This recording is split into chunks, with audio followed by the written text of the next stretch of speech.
Hello, storyteller. Hello, ST. Greetings and salutations. How we doing, folks? I mean, I did choir today, and I felt like I did good, so I'm doing good. ST's finally got her moped license. You need a license to drive a moped? He's got a moped license? Now that I would pay to see. Well, it's either a moped license or a motorcycle endorsement, and I don't think I could pass the driving test, so I went and got a moped license instead. No, just get a military license instead. Don't you have to have military history for that, though? Well, you need to be in the military. Which I am not, but my parents were. Hey, so we're mine. Rules are meant to be broken and all that good stuff. So we are a little bit past hard start. Yeah. I do apologize about that. I was restarting and puttering around slowly getting ready. It's fine. We were still having fun. Yeah. Excellent. So,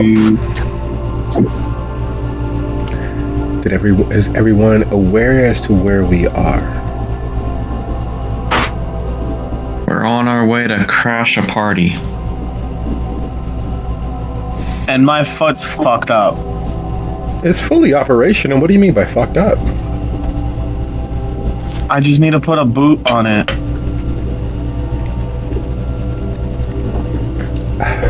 Or I just need to be Wolf Boy for the rest of the time and just make wolfy noises.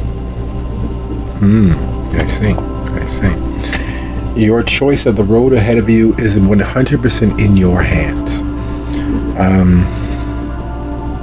Being as everyone is caught up and there are no questions, suggestions, hypotheses, or corners we need to round off,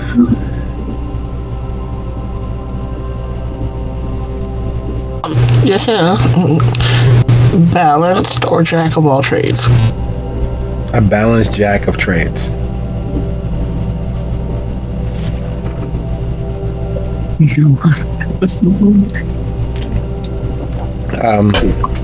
Between those two, I'd always go with balanced. Sight unseen. Just in live play, I am a huge proponent of going 100% expert, 100% focused, which leaves room for everyone else to fill in the gaps. But between those two, if I was going to take that tack of being more supportive, I'd go with balanced. That means that you're still really, really good. It's just funny that you bring that up because I was engaging in conversation about building a character not more than a few hours ago, and it was one of those, well, I need this, but then I also want this, and then I need this, and I also want this, and I need this, and I want this, and I said, why? Like, well, part of their character concept is that they were a shunned warrior. They know how to fight, but they can't fight as good as the other people that they have trained with. So why is it a prerequisite if they purposefully avoid their issues of where they failed before? And it ended up evolving into a conversation of the difference between the various editions of this game and others, where over time the previous rules lawyering and perhaps playing against type that forces a certain trope into the game gets codified out of the game, making it essential to have a preferred edition and version of rules that you'd want to run. Same thing happened with Palladium and Heroes Unlimited and Villains Unlimited and Mutants and Mastermind over time because of the way that things were happening at the table, and then as those tables grew larger through being able to play online, certain things became tropey and then they got codified out with the changing of the additions for the rules moving forward. So that's one of those situations where, you know, it's just funny that you bring that up.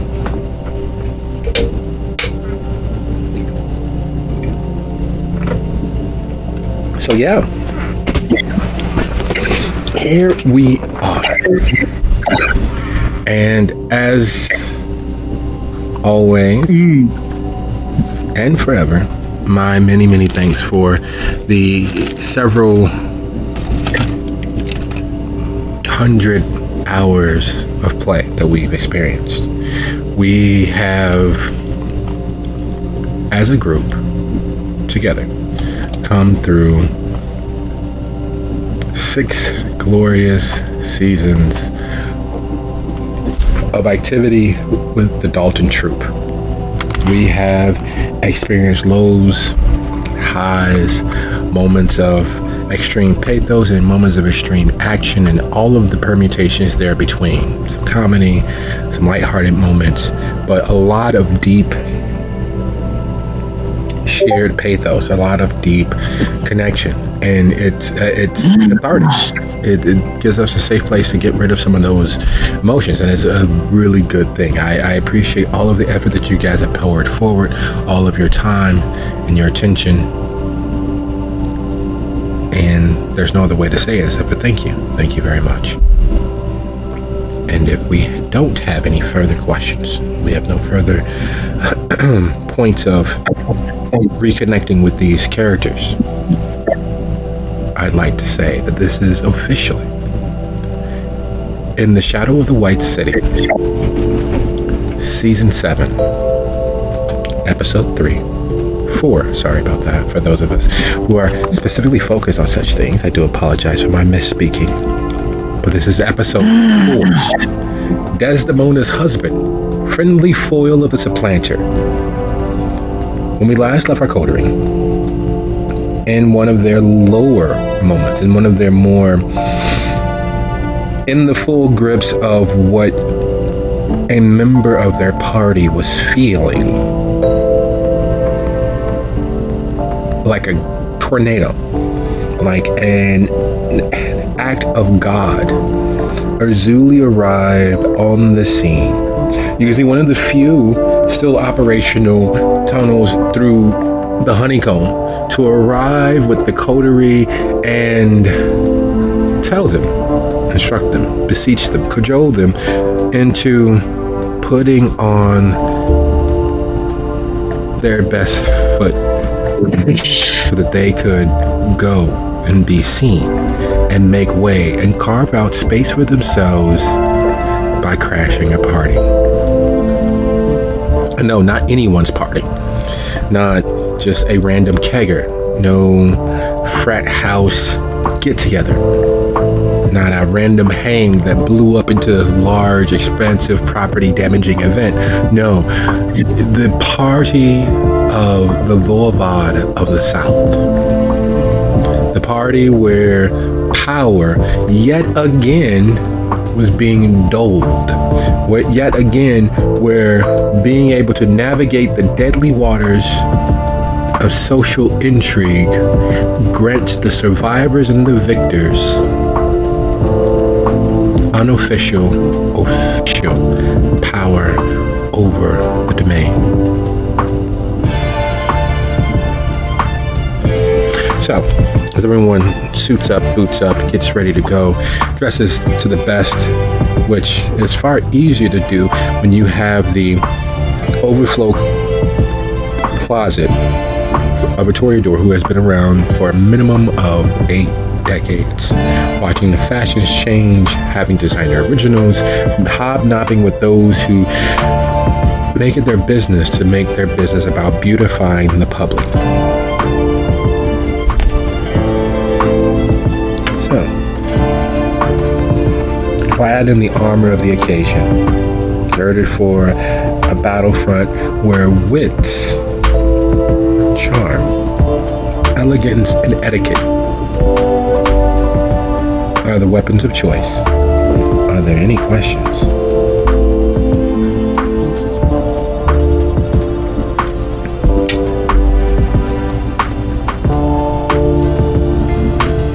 Is Muzan's wingman coming with them?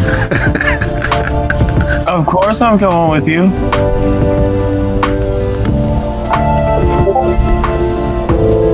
Is Muzan's other wingman coming with him? That is a good question. Did you insist that he dress? Because Azuli most assuredly did ensure that everyone gathered should dress for the party. I feel like Muzan would insist that he come.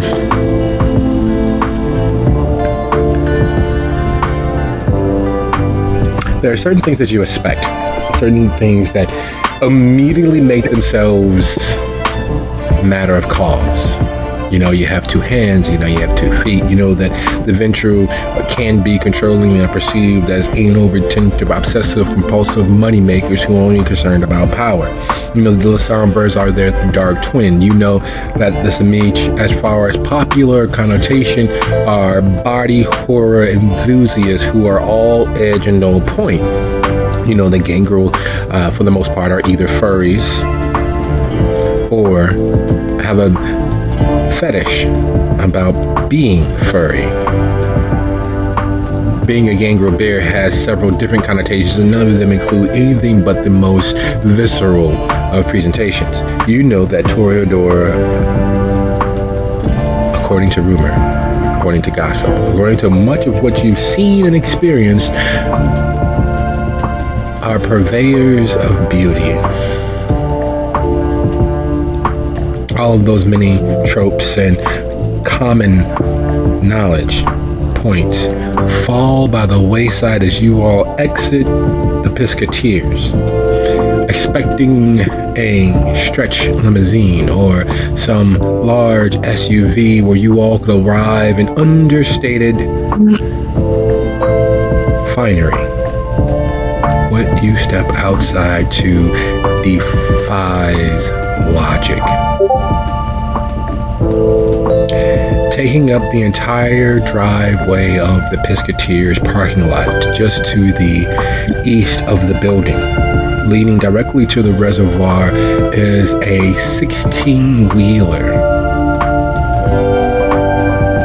upon which is virtually a house. The 20-foot tall, 65-foot long, black on black trailer. It looks like a house. It looks like a mobile home. It is being trucked along and carted along by a good old-fashioned diesel Mack. It is a monster, a behemoth. And the trailer, as huge and black as it is, sleek, some would say, has 2 doors open, steps extended, and from the warm, slightly golden light inside, you are more than aware that this is your conveyance to the Voivode of the South's domain. This is your conveyance to the party. And the look that flashes across Erzuli's eyes could best be summed up with a mother looking on their child as they trod the stage, taking their diploma, raising their fist in victory. The look of pride is unmistakable. And for the first time since you've all known of her, the first time since you've known her, there is a real silence about Erzuli as she takes in the image of you all's conveyance for the evening.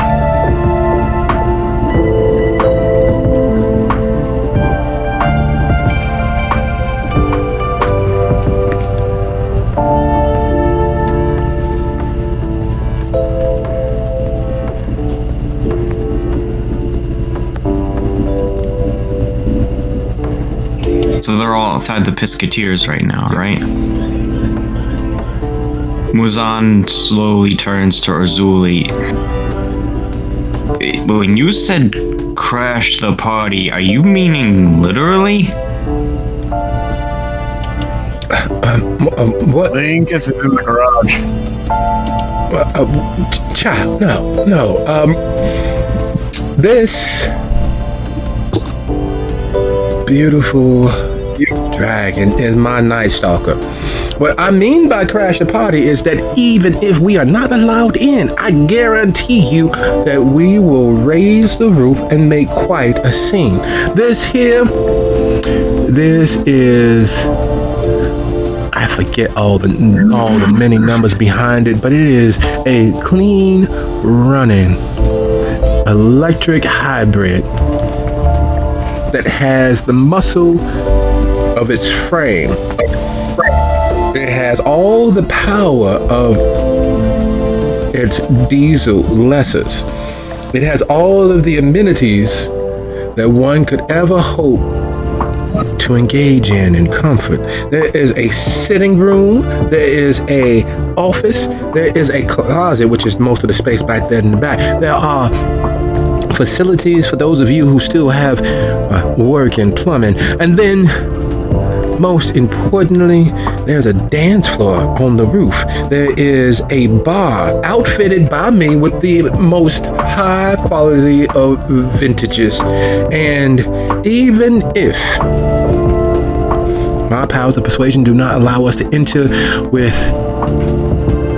all due grace, I assure you that we shall party as if this is the end of the world and we have a fiddle. We will crash the party or we will become the party. No is not an option. No is not something that I am accepting, because unlike many, those uninvited others, unlike many, those who are willing to sit and allow the halls of power to ring with anyone's voice but their own, I am here to stay. I refuse to be run out of another city, out of another domain. I refuse for my beloved, my poor little flowers, without their gardener to tend all of their needs, to ever be planted in barren soil again. And it's here where Zach evokes a dopey grin and says, "You got us a goddamn tour bus." If I didn't know that you meant that as a compliment, I would be upset. This is not a tour bus. This is a tour mansion. This is not just a simple here to there experience. This is a life-changing moment. About this.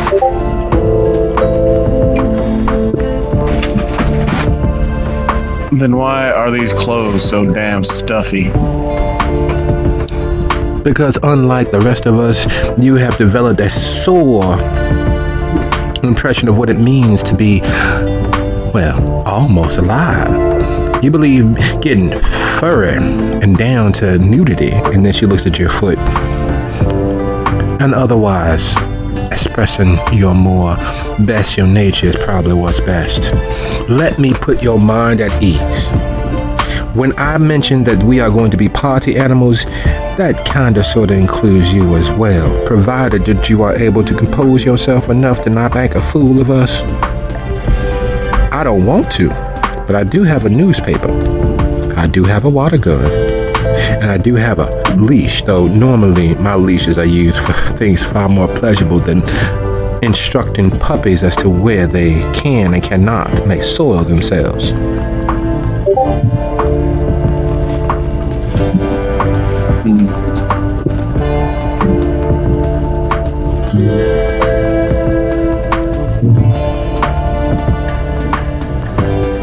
So what are you all standing on? We will not stand on ceremony. Everybody on. Come on, let's go. Yep, let's go give the finger to those who would exclude us. With that, he climbs on.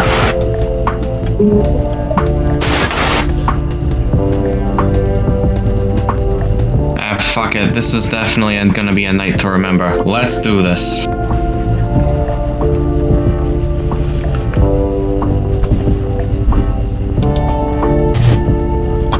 Dia is looking at the rest of them, and she is both absolutely terrified as to how this is going to go, but absolutely proud of her people. And due to that, just kind of smirks, squares her shoulders up, flips her long ponytail behind her head, and well, off we go then, and gets into the house.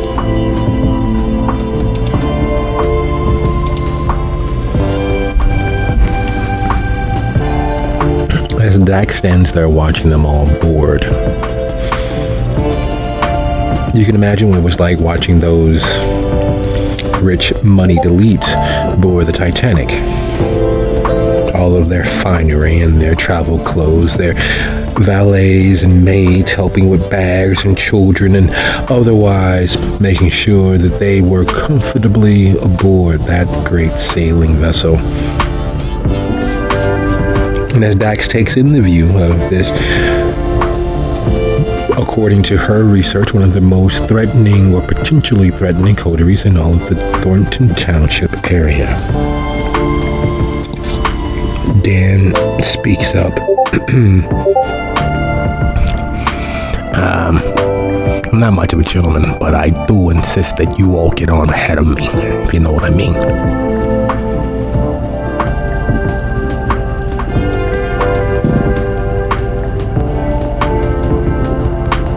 Yeah, sure.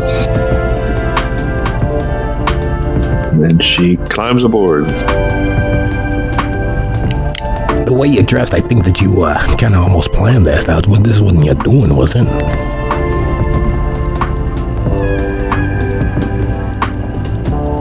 Just kind of rolling with it, buddy. Yeah, you and me both. I don't really like parties like this. Last party that the Boulevard was at, there was all sorts of battle lines drawn. But it's good stuff. It's good stuff. I got two friends here, you know. The Nosferatu Primogen is my road dog, and then Diaz is the senator. Then you got her cabinet, Zach and Frost, and even the the one little human and her new child. They're all part of the family. I'm still just trying to figure out. And all of this, you pop up right when all this shit hits the fan. What's your story? Just lucky that way, I guess. You got a strange definition of what lucky is. Don't we all? I should hope not, but we'll figure it out. Don't worry, I'll keep my eye on you in the most respectful of ways possible. I respect you as a person. Sounds like you need to buy me a drink. It's a party, sure. I'll spot the bill. Sounds more like a war party, if anything. You got no idea. You should have been there the last time we got together at an open air tournament. It was fucking great. Everybody fucking died. I mean, spoilers. At least if I'm reading correctly into that salad bar of word vomit she just spewed before we got on. Oh, yeah. The party after everybody died was, to die for. It was fucking great. I do wish that the African guy, a Caribbean African guy that has a territory just to the west would show up. His kid is the right-hand enforcer for the guy we're going to hang out with, and he didn't want that to happen. It's kind of like, I don't know what it's like, but Dia said it's about having your kid be put a collar on by somebody else. The same thing that's happening to Frost Boy, except for where it's happening on the outside with Frost, it happened on the inside with her, and everybody got their feelings involved. So you like leashes? Never really been my thing, but I don't judge. Good for you. Hey, how long is it gonna take? It normally takes like 2.5 minutes to drive down, take Lincoln, and then... And as he says that, the doors close. There was no one out there to lift up the step. There was no one to close the door. And as you all sit and begin looking around the space before you, and just like as Julie said, it is 100% the lap of luxury. The carpets are plush enough that you are envious for those who have well manicured and pedicured feet, because running your fingers and running your feet through all of that soft sumptuousness, you are sure would be akin to being massaged by 100 small muscular hands. The lighting is perfect for taking selfies or otherwise presenting your best image to those who are near at hand. The temperature is at a comfortable, for a kindred, calm evening. It's the sort of temperature that would make you, as a kindred, not want to leave, because it's just warm enough where you can feel anything but the chill of your death. And as you all take in all of the rich sumptuousness, all of the effort clearly spent on creating an environment of comfort, you realize that you all are alone. There is no servants. There are no ghouls. There are no lesser kindred tending anyone. All of this rich, resplendent comfort, and not one sign of servitude, not one sign of anyone bending a knee or bending a neck. And then the slight, gentle rocking, denoting that you all are moving.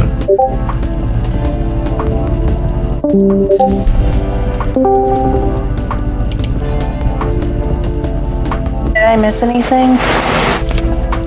Just as you are off, and Dan was asking as to how, who, what, when, where, and why. Alrighty. And the smile on Herzuli's face for all of the acid, charming, over-the-top vivaciousness, that smile, that pleased smile as she looks from face to face to face, not answering anything, is very much the cat that got the canary.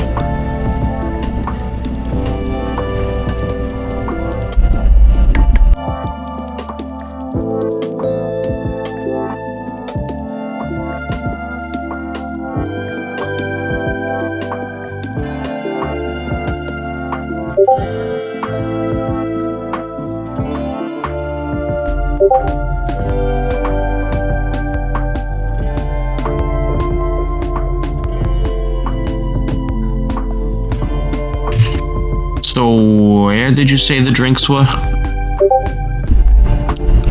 Follow those steps right on up till they stop, and to your left is the entirety of the bar. From through that door up there is onto the roof where the dance floor is.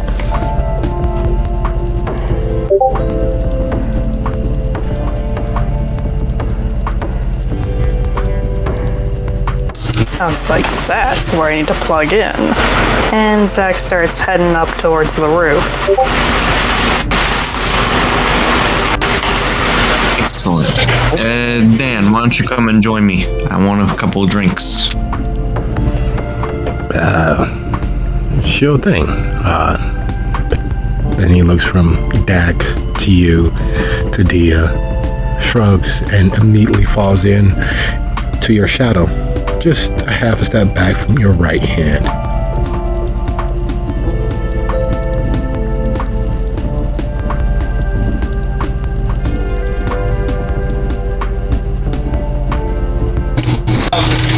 Hey, darling, why don't you go have a drink or something? It's going to be fairly tense when we get there, and maybe just a little bit of relaxation would help. Yes.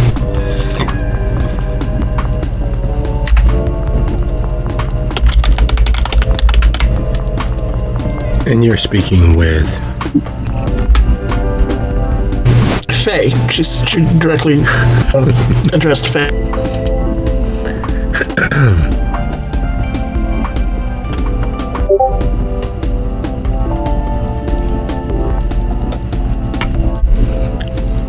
Faye looks from you to everyone else, and it's a thing that you don't envy her. She has literally seen her lifeline, her best bosom friend, the person that she's taken to mean more than her actual blood, to mean her blood, be the monster that you all are. And for the first time, you can tell that she's taking being this close, this surrounded by kindred serious. it's hard not to, but it's something that is one of the many glaring faults and flaws with humanity. You can adjust to and adapt to almost anything. It just takes a little time. And you can see for the first time the true realization of where she is, what she is being dragged along into the midst of, sit there behind her eyes. And it's also a weird thing considering that normally by this point of the evening, she is well intoxicated. She is well into the full width and breadth of the smoke. But she's not. You haven't smelt any whiff on her since before everything went sideways.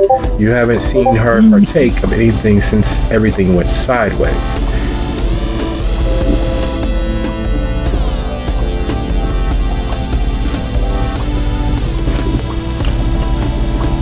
And as you get a slightly numb nodding of the head and her taking in everyone else around you, she nods and continues on. While Frost looks out the window, his frown, a thing that's easy to look over if you want, but very hard to if you actually consider who and what Frost is.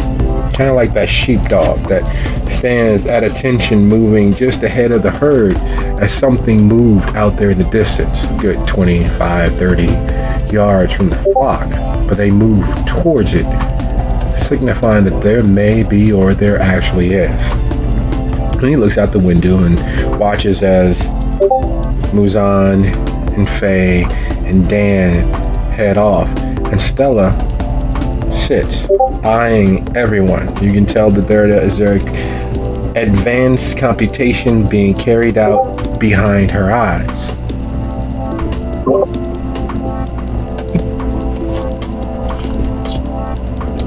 You good, Stella? Definitely. I think I am. The question is, are you good?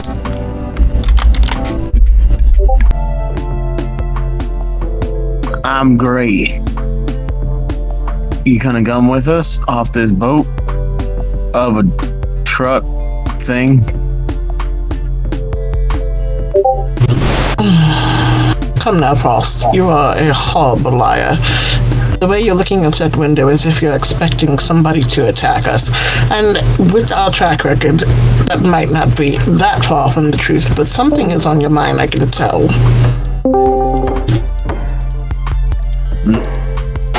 Sorry, I keep disconnecting and having to reconnect. Can everyone hear me? We can hear you perfectly fine. We understand. Technology being technology is, well, name of the game.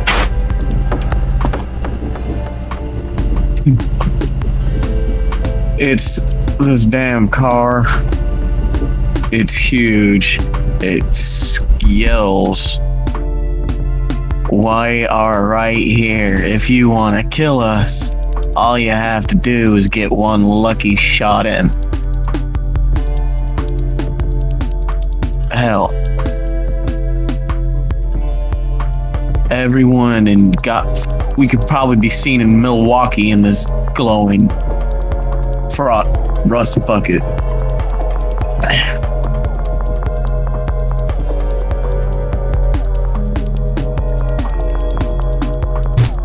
This is what you would call a rust bucket, and I'd hate to see what you call high class.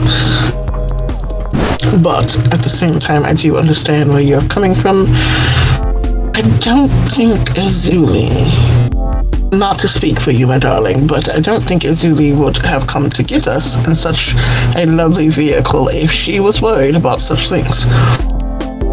But I thank you for being so vigilant. It is very important to me. Worried? No. I am daring anybody and everybody to think that they can. If Chicago could not kill me, what do you think that some out-of-the-way hidey-hole like Thornton Township is ever going to really do? I have watched as my blood was decimated from within by snakes and idolaters. I have watched as the city has erupted into nothing but violence against violence against violence. Do you know that one of the primogen of the entirety of the city had their limousine stolen not once but twice? You do understand that Chicago is the place where dreams go to die, and it has not killed me. And it's better to keep your grass cut as low as possible, that all those who would try to take us home, who would try to do so, to take their best shots, stick their necks up out of the bushes so that we can lock them off.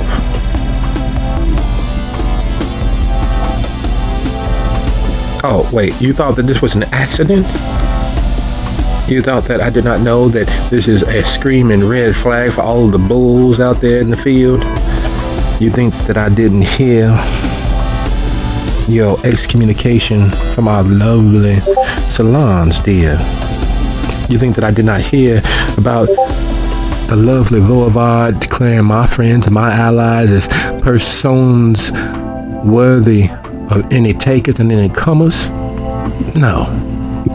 When someone says that you could be an enemy, they are declaring themselves to be an enemy.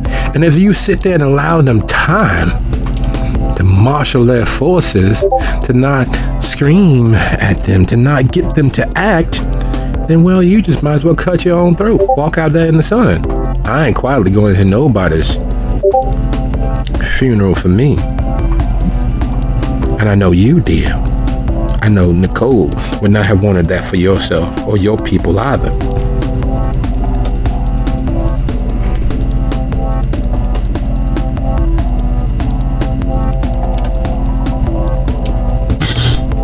She nods.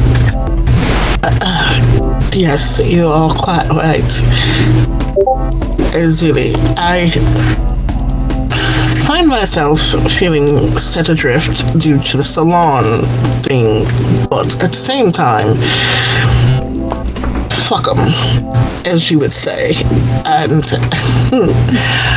well, somebody should, but I would not waste my appendages on it. Yes, indeed.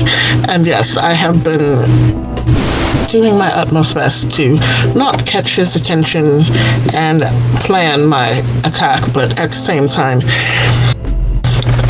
there is no time like the present, and the longer we let him think he's gotten away with something, the stronger he will be. So, Have you made friends with Blakeney? Loose friends. You can't have loose friends in a time like this. Either they on your side or they as enemies, and you must treat them as such.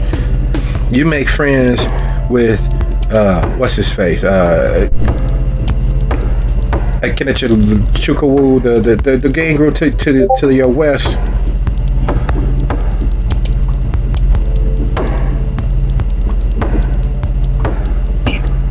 You're not talking about Severino. Oh yeah, that's his other name. Him.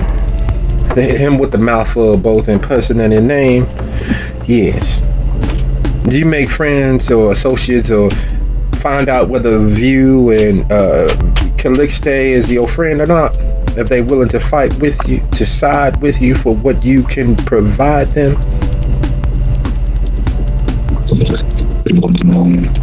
We made overtures to them, but I know they cannot be trusted worth a damn. Sure. Especially since the other is dead now. Oh, so that is true.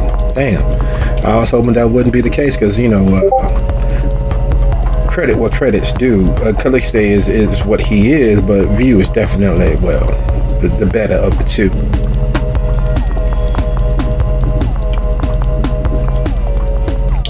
And, you know, it far be it from me, but Naomi, also from the city, but unlike me, she still keeps residences there and associates with those gutter trash. You made amends with her. You all friends and bosom buddies now.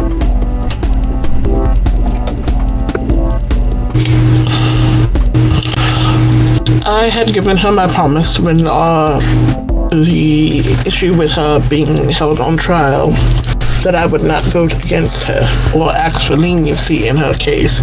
So I feel like we would be friends, but I should probably secure that.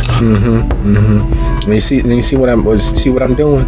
You see what I'm doing? I'm pointing out the people that I would like to reach out to and that I am going to reach out to one way or the other. But first I had to make sure that my borders, my garden was properly tilled so that I can properly take care of my seeds, my flowers, my garden. And you are my closest, dearest sister of a sort. We share blood and we share inclination. We share family. So it's only right that I look after you and you look after me. Now I have claimed all of Burnham. I have claimed all of Calumet City. I have claimed everything north and east of where Sibley ends. I will not have any others take that from me. I deserve that and more. And you, my friend, you deserve that and more. You deserve to be the one true master of our little Thornton Township. While the Volvod is strong in arms, he has all the social graces of a bull in a china shop. Simple battlefield duplicity should not have a place or stand a chance of any victory when it comes to us.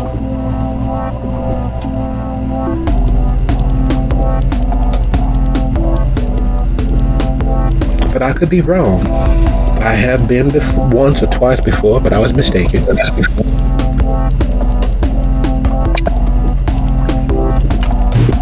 No, you are correct. If he has his way about it, he will turn Dalton Township into a military state.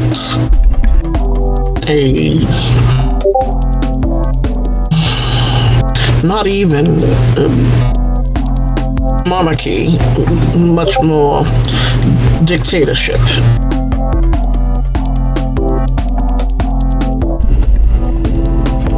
And you gonna roll over and take it? He's already claimed so much. He has Harvey and South Holland, and he has Homewood, and he has Thornton itself. All of those little barons out there, the last I heard of, he sent her, you know who I mean, to take the Baron Lanson and make him bend the knee. Ain't much left. Just the east side of Markham and the southern tip of South Holland.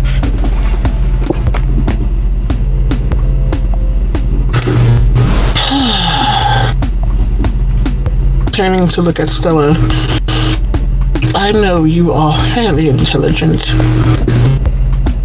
and grew up probably in a family that is loosely tied to social intrigue, if I am paying attention, due to the fact that where you came from, basically. And since I know you are listening and following this is very much what you are now. Being part of the clan of the Rose, we value information, as it were. We value power through information. It might be going a little fast, but at the same time, this is very much what we are up against. Clans don't normally fight each other, typically, in times of peace, but we had a very not peaceful situation happen, and now things are in limbo, in the air, and everybody's scrambling for purchase. I will not be trod on. I will not be pushed down and taken advantage of. I will not be made to give up what I love and what I have come to call as mine. I want you to understand that and see that you step properly into your role as a child of the rose. Tonight, in a way, will be your coming out party. So, while that seems maybe a bit of pressure on your part, I think you'll do fine. Look the part, certainly. Thank you, Ursula. You ain't. Oh, she really is one of our blood. Well, that explains the smooth skin. That explains the bright eyes. Oh my goodness, I am excited. We have an unveiling. Are you sure she's ready? Can she spout out for traditions?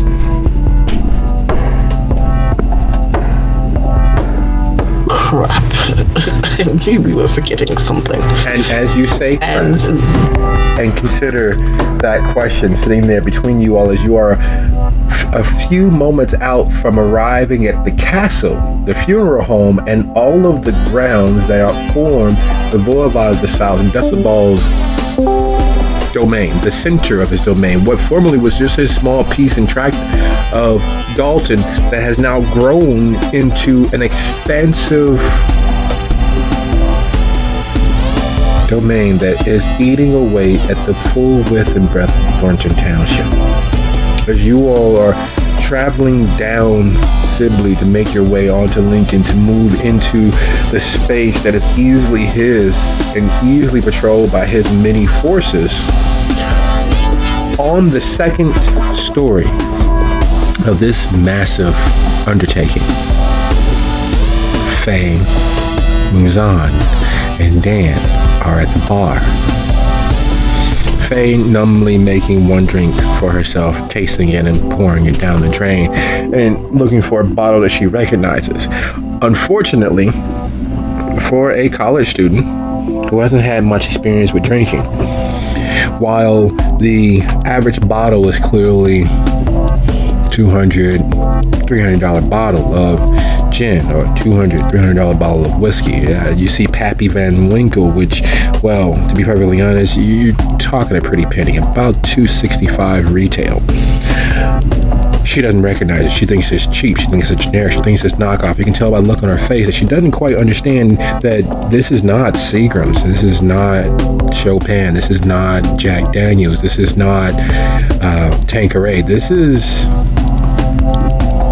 beyond the reach of the average person, and there are bottles and bottles and bottles and bottles of it, as well as others which are unmarked, which Muzan, having had experience with his good friend Charlie in the basement of the Rosie, recognize as special vintages.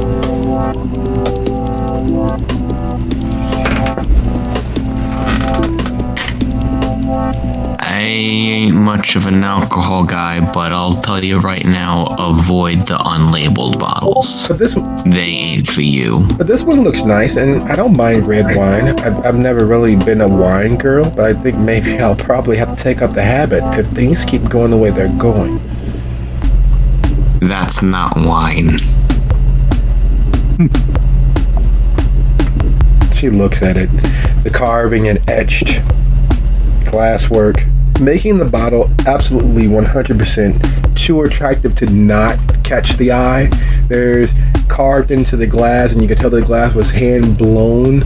Some skulls leading into roses, leading into a actual bramble back up the other side in the opposite order of bramble to rose to skull.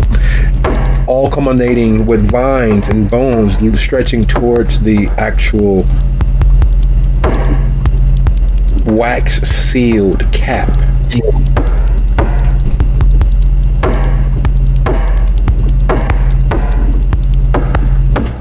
And she holds it and she looks at it. It's like, but it smells, it kind of smells like, I know you are, well, you probably can't go into a church, but there's this old church on Moors, St. Jerome's, that we used to pass a lot going home to Lucy's new place. And it smells like that. There's like all of these herbs. Can you smell it? And she holds the bottle towards you. And yeah, frankincense and myrrh, various other spices used to properly clean corpses. There's a reason why most churches smelled like that back in the day. Why temples still have those scents and senses all but burned into the well-preserved wood and walls of their sanctuaries, because bodies were often prepared for burial in churches. And those herbs and oils were used to purify and cleanse the body in preparation for what came next for the soul.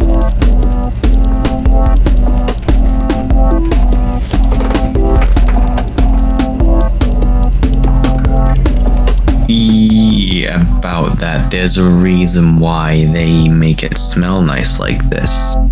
Because otherwise it's gonna stink to high heaven. And Muzan reaches out his hand. May I have that, please? Yeah, sure. And she hands it, and you can tell that it's an act of bravery. It is that I know that this is a dangerous crowd. I know that this is very much me at complete risk, but I'm going to do my best to remain calm. There's a small tremor, nothing that she can't swallow back, but the fact that it's there lets you know that for the first time in her existence around you all, she really understands what you all are.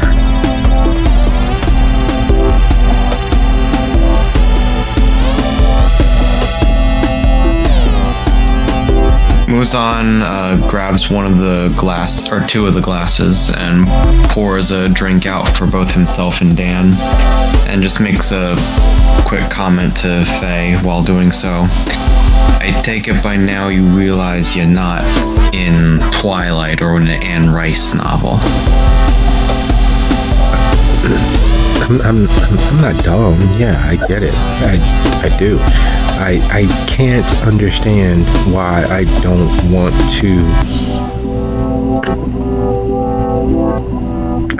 to end myself, strangely enough. I don't know. Well, that's good. I don't know what changed. I still have those thoughts, but the moment that I start thinking about them, or the moment that they start to bubble up, they just disappear. And Muzan remembers the small little bit of crafting that was done. Small bit of manipulation that happened as everyone was preparing.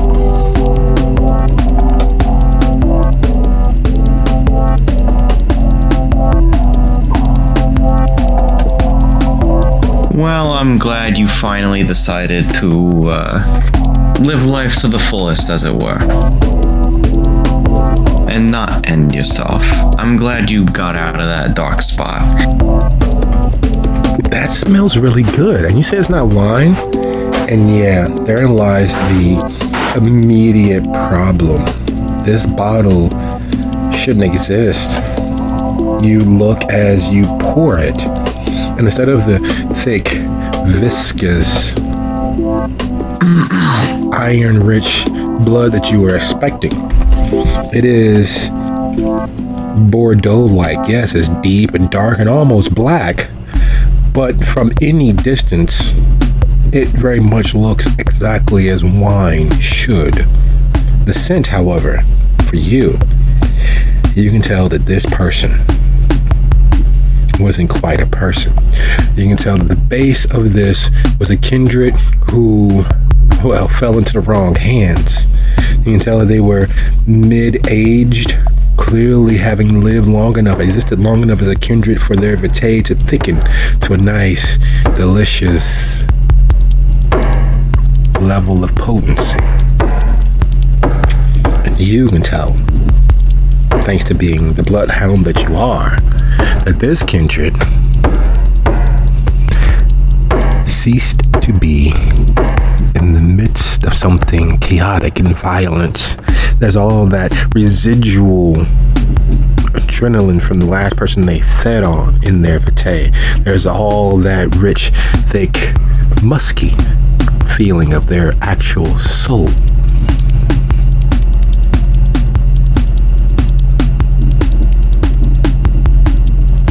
Oh, trust me, honey, this definitely ain't wine for you. Don't be such a big brother. Give her a sip.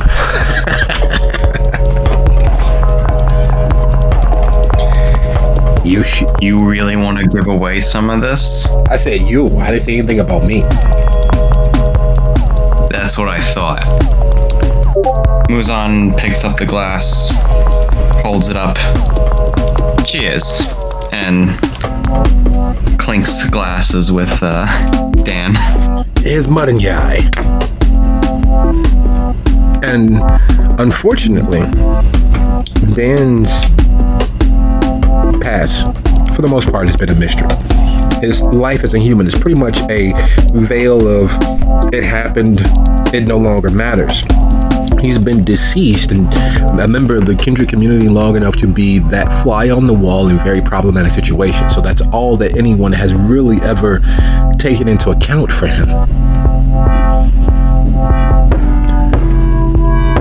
The way that he imbibes from this wine glass is telling.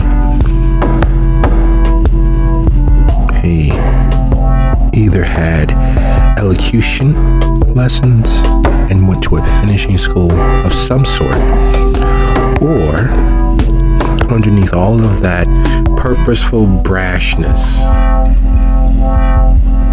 there was a human who lived in some semblance of a lap of luxury at a time where table manners were literally beat into the children.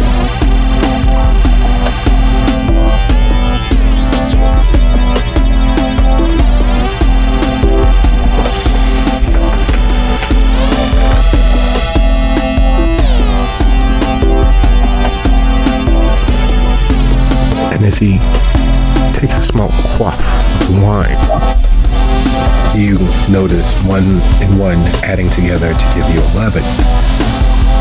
On the roof of the bus, on the roof of the trailer, on the roof of this behemoth, this tank of unbridled luxury, this soon-to-be hub of entertainment,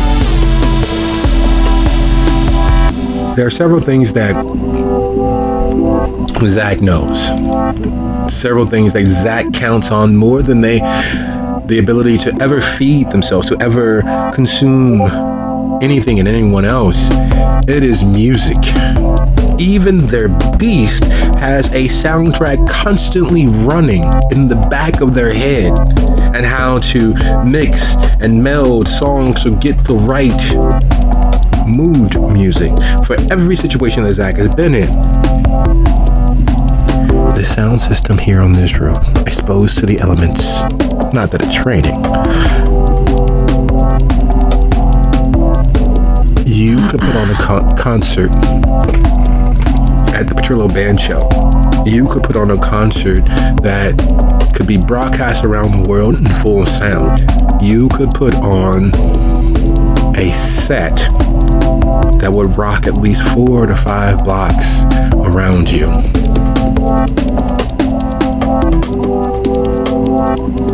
Looking at the equipment arranged here, the sound system set up to broadcast from the very edges of this behemoth,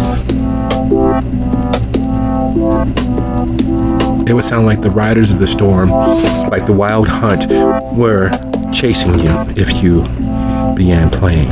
It would invigorate and annoy everyone within at least a quarter of a mile.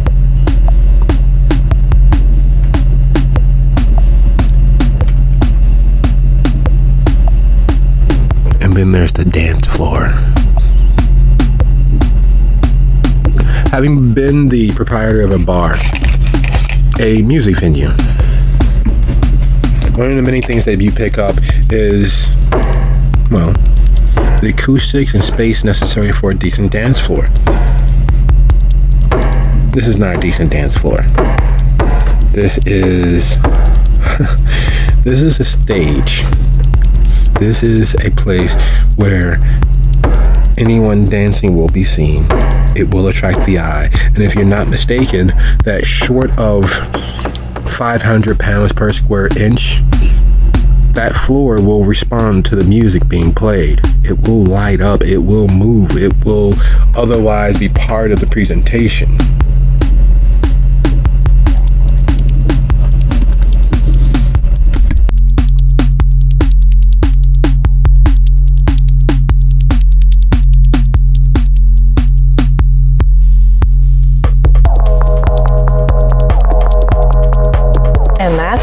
Makes him very giddy.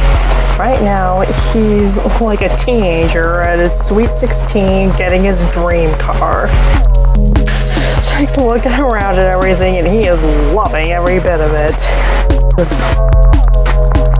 The bar, the stage, the equipment, it's the perfect storm for him.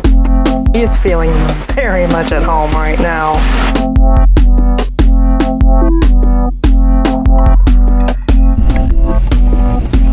Would you be so kind as to roll your wits plus performance? Plus performance. Okay.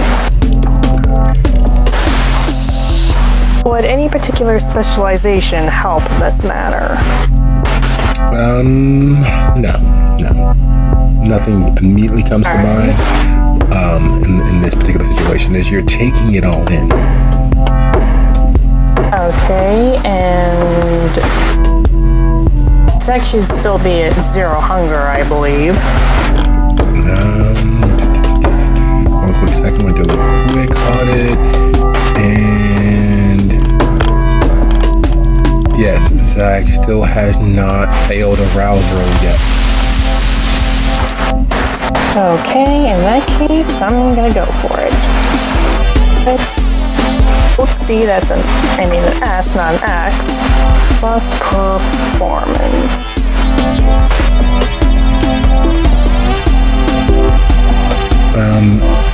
You'll need to. You have to at thirst.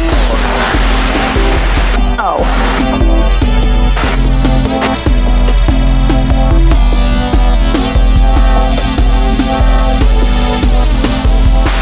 So I'm gonna need to do that again.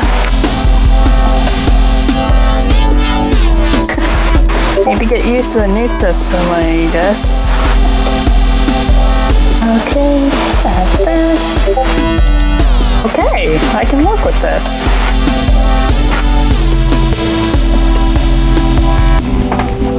Holy. That is 460. Holy in all definitions of hell.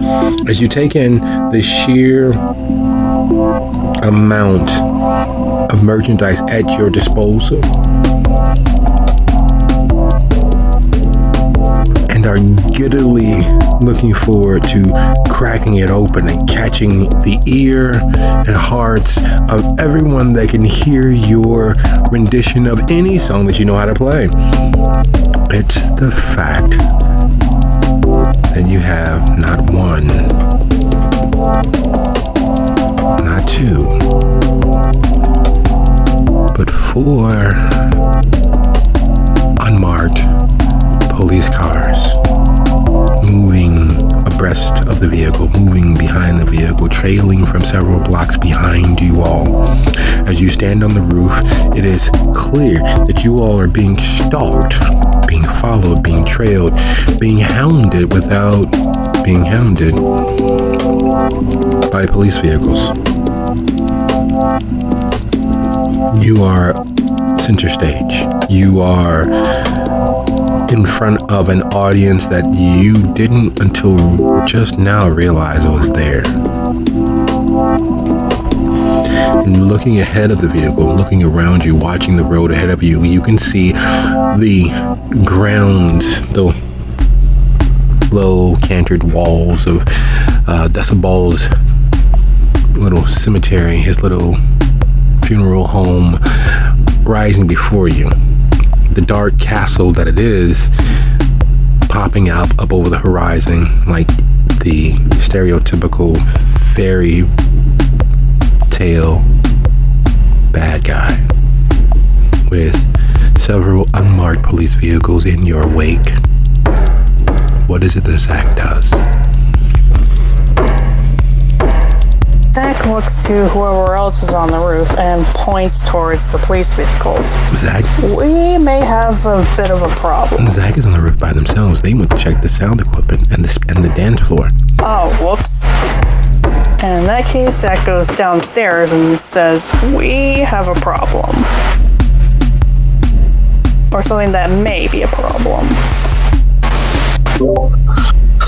Is this a thing that can be seen from inside the vehicle? Because I feel like Dax would be particularly suited to pick up on that.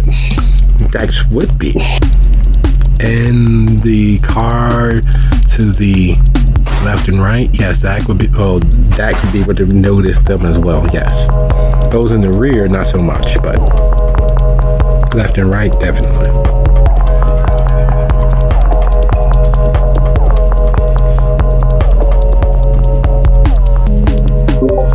I assume you mean our impromptu escort?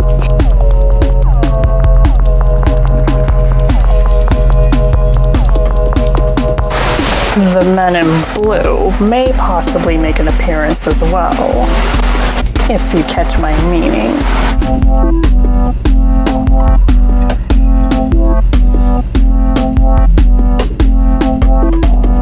I'm sure it's not a crime to drive from one place to another in a vehicle.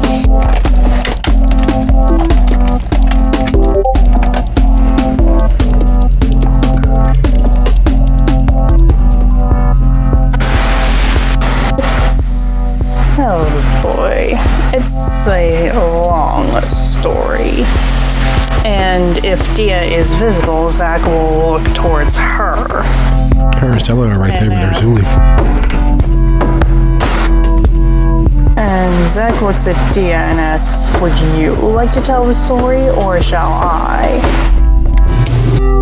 Story of what now? About why exactly law enforcement may pose a problem for us. Oh, yes, indeed. Well, as you I know that you've noticed that we are short one Tremere.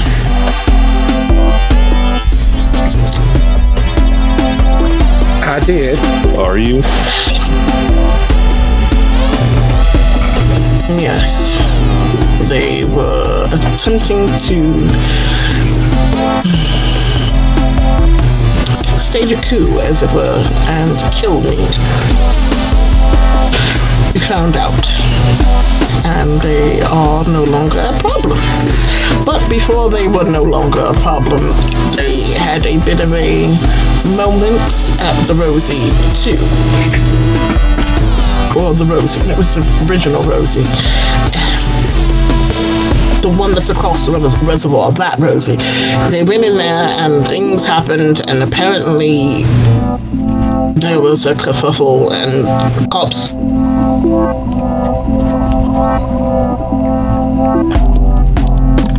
All right, so your issue is that they're looking for a man that's no longer with you?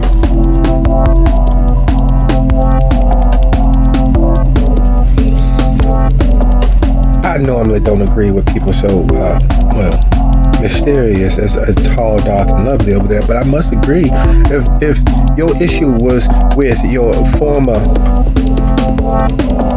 snake to command, why would that be an issue for you? Zach, I understand, connected to the Rosie and all of that, but how would that be an issue? Because I have not heard anything, and I hate to say, show my hand too much, but part of me embedding myself with the local community has been making ties and connections with those officers who need entertainment that they would rather others not know they are taking part of.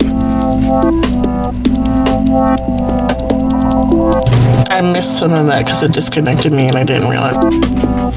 she went on to ask why was that relevant. If they're Zach maybe and would connect you to the Rosie, but if they're looking for your snake in the grass, why would that be a problem for you? Because they know apparently that he frequented the Pesketeers and other clubs locally.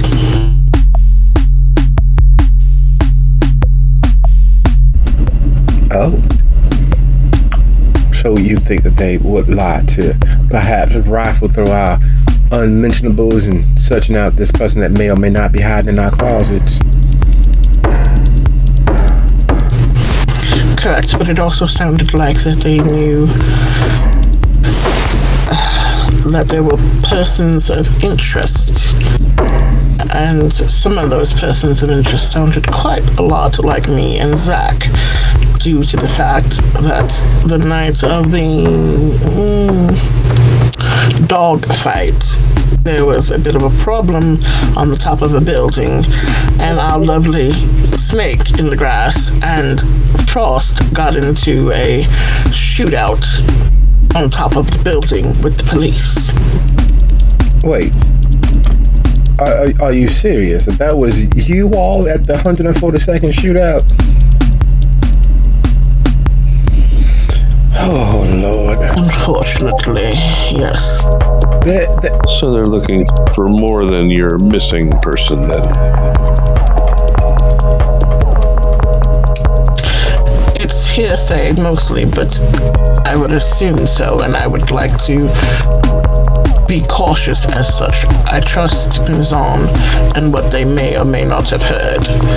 And what they heard was that these officers are tied to a bit of a problem for our sort. If you get my meaning. Well, they're either good cops or they're bad cops. And really the easiest way to deal with it is to go about your business. If they're good cops, they won't bother you. If they're bad cops, they can be dealt with easily enough in other ways.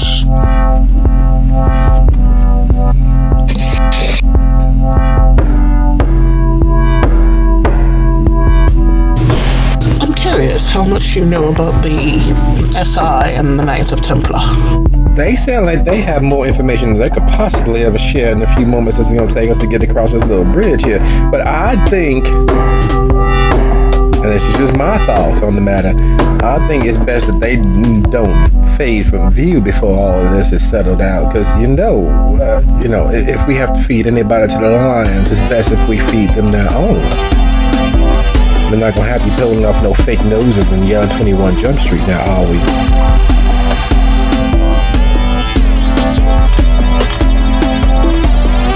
I'm sorry, are you talking to me? I was, but I guess I will not any longer.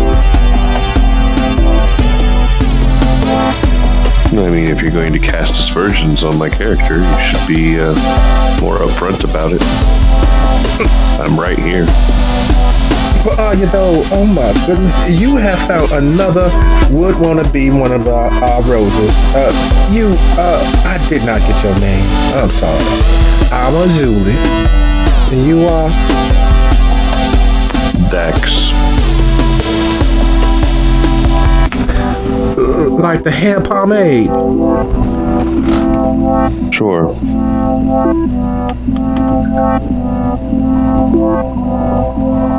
Well, that is really good for getting waves to hold no matter what the weather is. You may want to keep that near.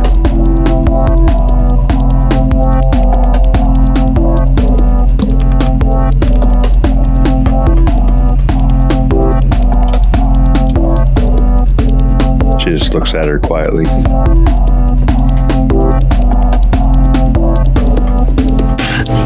Storyteller, this is curious. I have a strange curiosity. Do the roses have their own language amongst each other, or a way they can communicate without other people understanding what they're saying, or does that not? Oftentimes, it is a matter of subjectivity and having a common frame to work from. It's more in what's not said and how what is said to convey what they mean. For instance, the last closest actual example of that was Dia's conversation with Silk.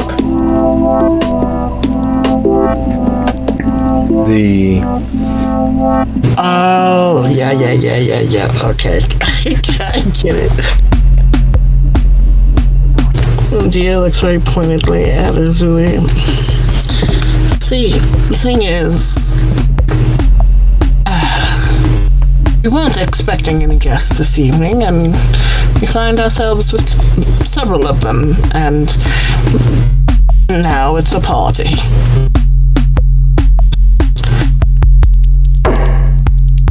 So, I'm still working through some things, I guess. Oh, it's understandable after all. Having a party for everyone and anyone raises all sorts of issues, but luckily, we are all here for the common cause, the common goal, and, well, if we have to entertain the men in blue, I guess we will. We will not be, bunnies or anything like that, but I guess we will do our best to be good hosts. Speaking of good hosts, you look a bit peaked, Dax. Perhaps I can entertain you with a little bit of an appetite before we go inside. It'd be poor manners for us to show up all hungry and trying to eat up all the victuals before anything else was served by our host. I'm quite alright.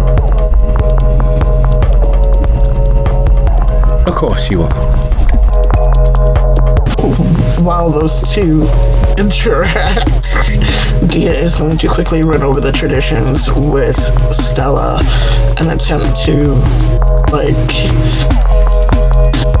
what do you call it? Cliff Notes version.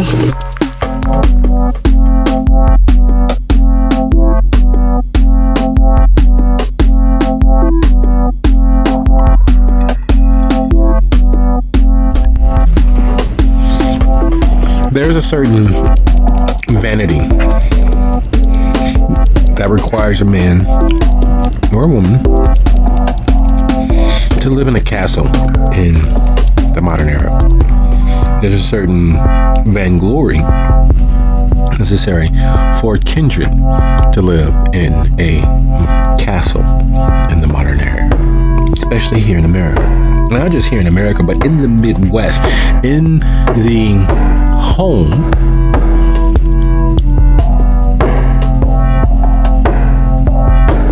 of the creation of the suburbs, in the home of the salt of the earth, do everything one can to provide for one's family. It takes a certain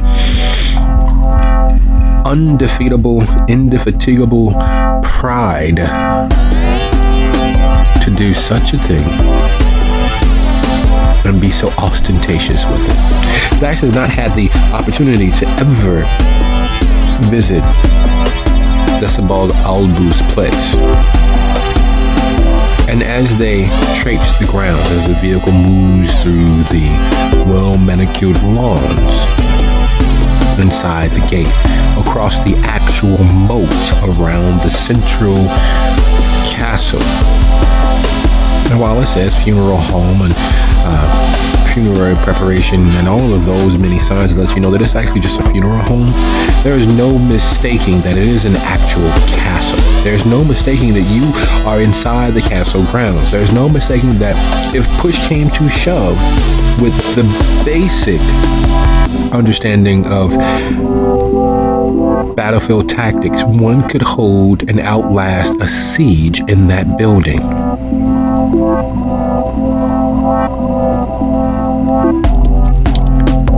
And while Dax is taking in the first view of Desdemona Albu's domain, the center of his domain, Zach, Muzan, Frost, and Dia are once more returned to the lion's den. This is not their first time visiting Albu's haven. This is not the first time being on these grounds. But each time that they've been on these grounds, it has been for a large gathering of kindred. It's been at a place where tactically, Frost is aware that if one were a member of the Knights Templar, or if one was member of the Second Inquisition, if one was just a hunter, that this would be the perfect time to drive a car towards this building and just, blow the place up.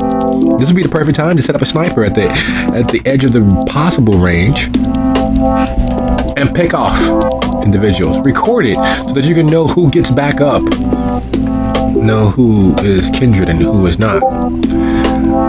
And it doesn't help that looking directly south, just south as far as you can see at the edge of these grounds, there's a river. Across that river, there's, the Cottage Grove Bridge where you could set up a sniper.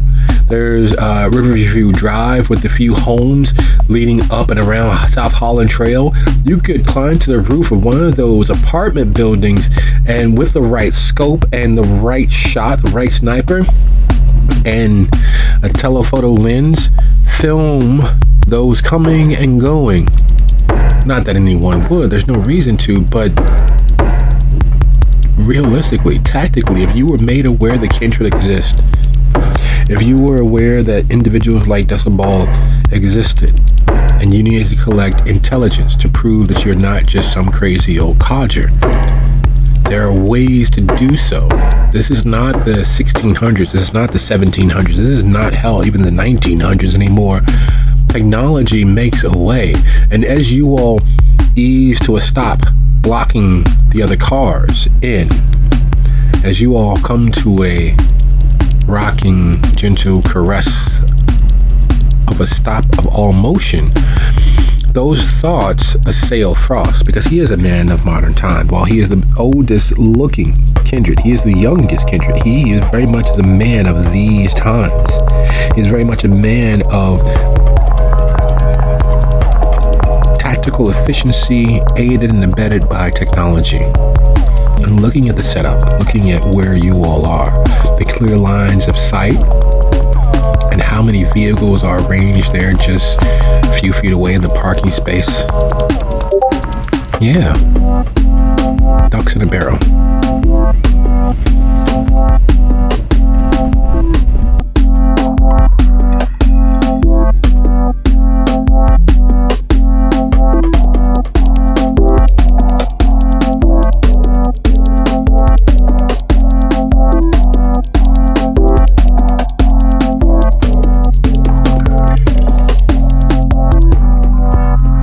Are you sure this is safe?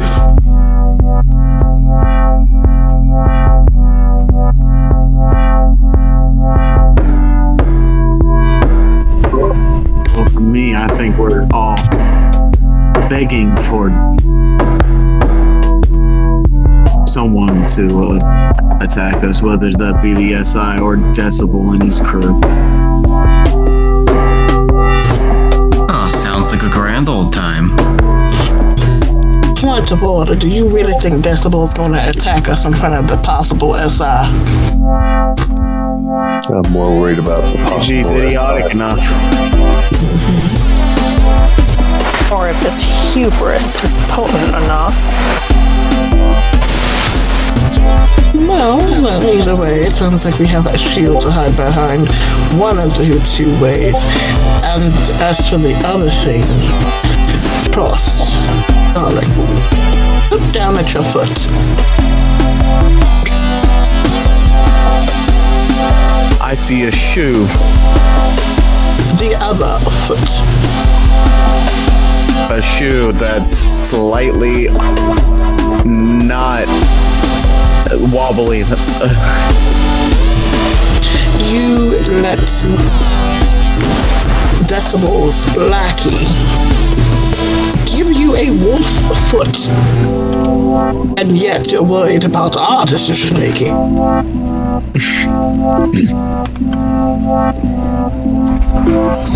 I was hungry and not in the right mindset. Stella Snickers. Pot and kettle.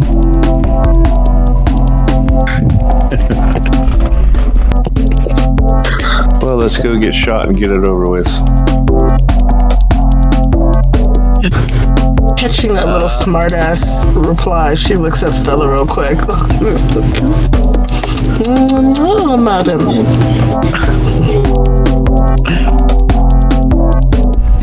I swear there's too many of you now.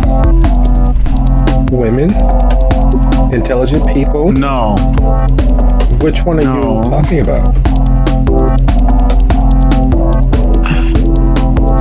The ones of, like Dia and Zach. Stella takes like a step closer. But Zach is not a woman. And while he may be intelligent, if that's what you're talking about, then I think that you actually may be the only one who isn't. Muzan, for all of his very standout looks, has been really smart about how he goes about things. The monster that he is, you're automatically put off and you don't think about how smart he actually is. And then there's Zuli. She's been unarming and unmanning us all this whole time. We're not going to talk about the lovely quiet Dax over there. All that calm, tall stealth, and everyone did notice her fiddling with her skirt. She just walked in. She could have been anybody. She could still be anybody. And everybody's looking outside, watching as we have a spotlight on us.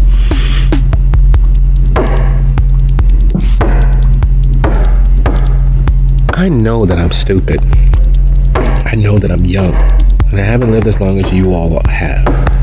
But there's this voice at the back of my head that refuses to shut up. And it keeps pointing fingers at each of us. Every little thing. Like the fact you forgot to put on cologne when you change clothes. And you smell all that lovely old man masculinity. You still smell like mineral oil, and I haven't seen you use a gun yet. And you know what? I know how mineral oil smells and what it's actually connected to. My brother has these lovely hand cannons. Like, it's as big as my fingertip to my elbow. It's a huge gun. I've never seen him fire it. I've seen him put it away. But that smell, I didn't realize that I understood what that smell was until standing close to you. In our Zuli. Oh, that's sad. I don't think that's your real accent, is it? You are adapting. I can hear you thinking, changing what you want to say. The fact that you fight against rolling your R's. I'm guessing Cuban, Puerto Rican, Argentinian? I don't know, something Latin, something Spanish. You fight against rolling your R's. India, I love you.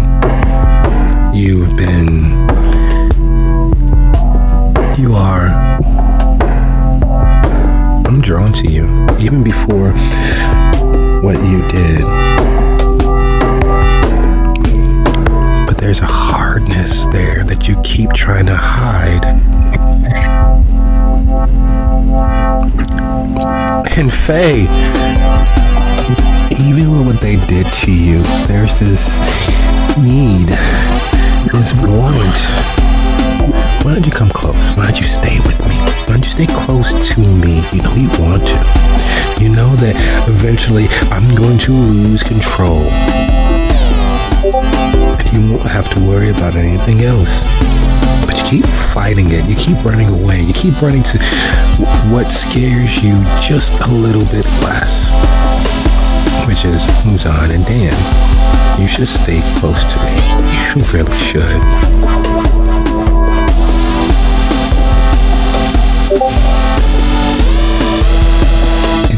looks at you, Zach.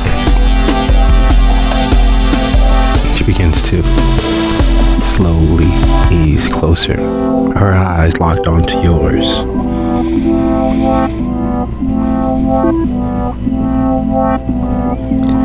And as she gets close enough where her hands can lightly stroke all of that exposed pale flesh, she does just that, one finger running over the forearms, up the bicep, circling around to the triceps, and back over the deltoid, her hand lightly caressing all of that smooth, pale, dead skin on display. And when her hands ease along and stop at your throat, just lightly touching.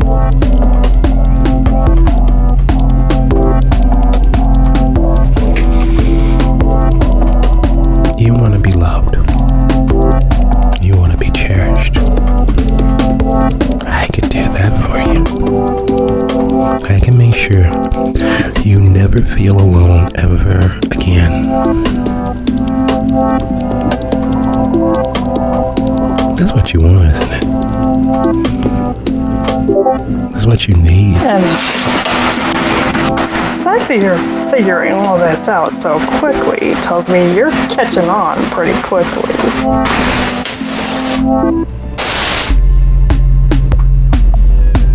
It's not just that, Zach. I have some suspicions about things that were done to Stella before she was brought over.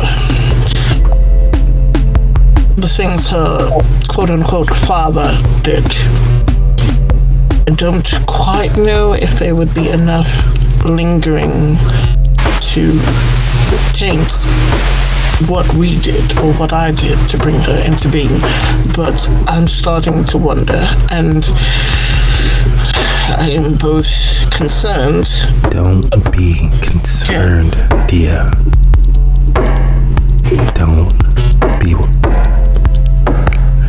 Be the strong person you know you want to be. Give in. Show me how not to be the monster by being the bigger monster. Otherwise, as she smiles, looking into Zach's eyes that seem to fall into forever and ever and ever, I am sure, I am positive, and she takes a step closer to Zach. Their feet, inches, micro fractions of inches apart, actually. She begins to lean in to slightly rise on tiptoe to be closer to her goal. Moves on. Yes. And she looks very pointedly at Stella and Zach, wanting them separated. Her other hand falling to Zach's waist, bracing herself. Her right hand sliding. Muzan will physically separate them. All right, break it up, you two. Save this for the bedroom when you get a chance, all right? That's what she wants. Zach says with his usual saucy, flirty look.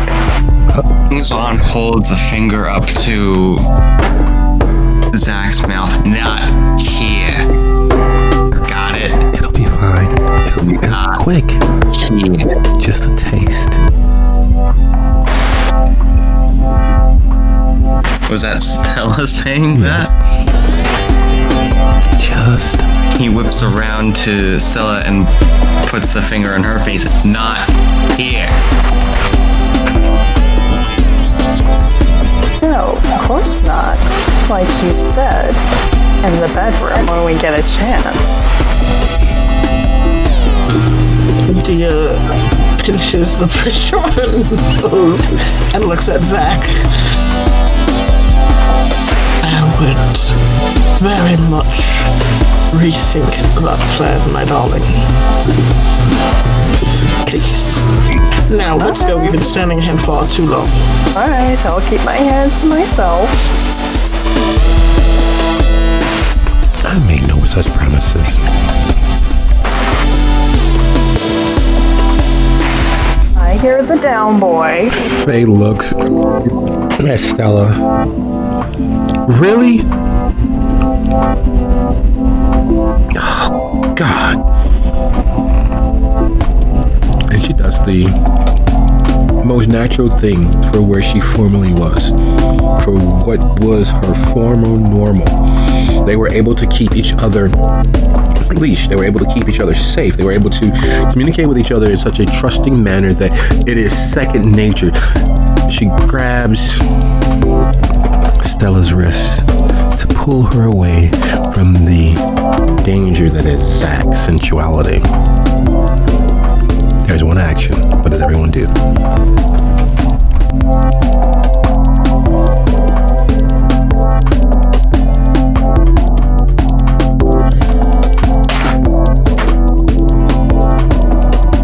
See, whenever the storyteller says that, I get extremely concerned.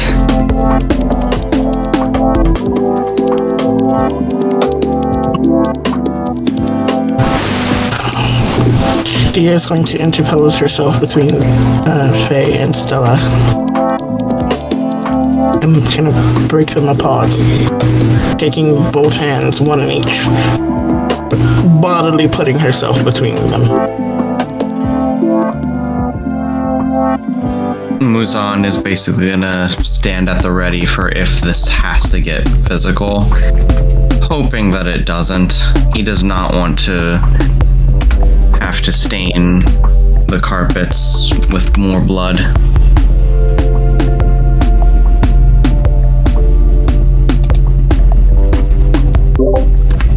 Dax will sigh in her mind about how melodramatic kindred are, and she will head for the door of the bus or truck or whatever it is we're in.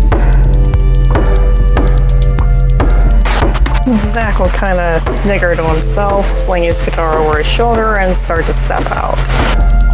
And Zach is blushed, by the way.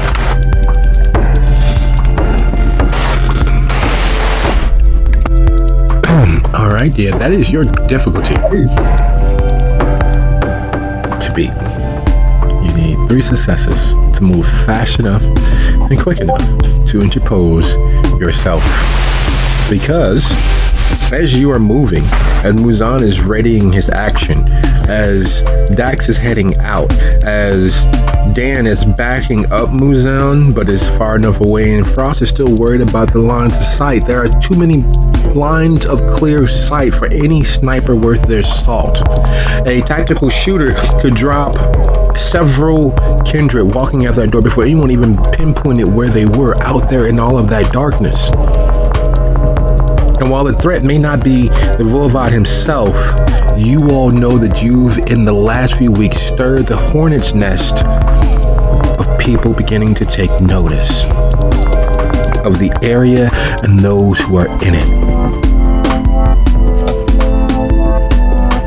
But most pressingly, Dia knows that a fresh-faced, all too intriguingly smelling human put themselves within touch distance of a freshly born child, not a neonate, but a freshly born child with their face already whispering so loudly in their ear that they were viewing the other kindred as potential prey.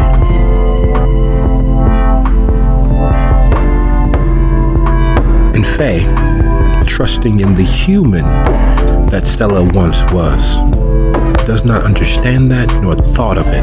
As afraid as they are of being ravaged by their sister, old habits die hard. Old foundational trust is very hard to obliterate.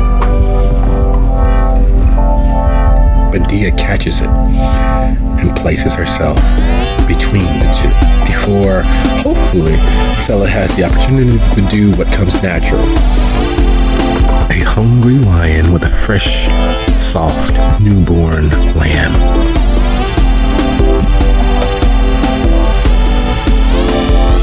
Okay, what was the pool again? And I'm not used to this new dice system. How do I work it? Well, we have several. If you're going to use thirst, you can use the IV with your die pool, the normal syntax, but then you have to add thirst for it to work. The Realm of Darkness is much the same way, except you don't have to add thirst. You can literally hashtag roll and your total die pool. Tab over to your hunger, tab over to your difficulty. Your DC right now is 3.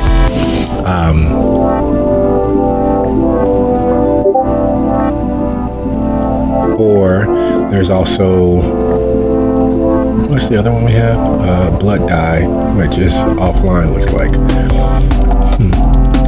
I'll have to get backups. But yeah, so those. Okay, what was the pool? Because you're effectively acting in defense, it will be dexterity plus athletics to get there before the natural occurring violence happens. Your DC is 3.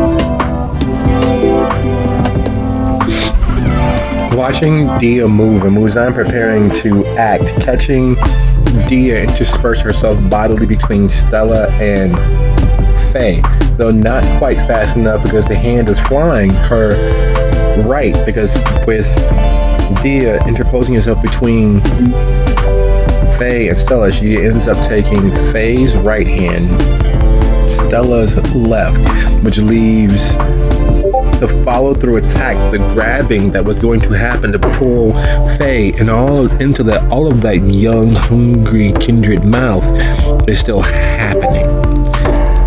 She's still just a little faster than expected. So Muzan may act at a -1. Is there anything that he's attempting to do? Yeah, he's gonna, just to make sure I understand, Stella's trying to bite Faye, is that right? Yep. Stella is reaching around Dia to grab Faye. And it is clear that it's not a nice, comforting pat on the back or a stroking of the hair or something gentle. It is very much the, aha, I got you bit. Yeah, then he's going to immediately try and take Stella to the ground. Basically try and pull her back and then just pin her to the floor. Alright, strength and brawl. Your DC is 3.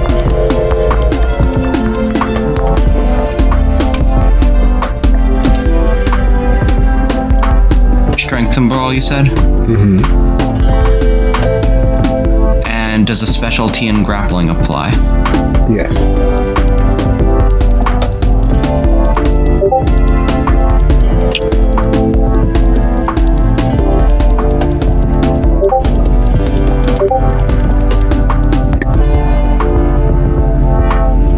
So in quick succession, as Dax steps down onto the automated steps, opening the door, and Zach is following right behind them. Dan is moving over Muzan's shoulder to circle around as Dia intersperses herself between Faye and Stella.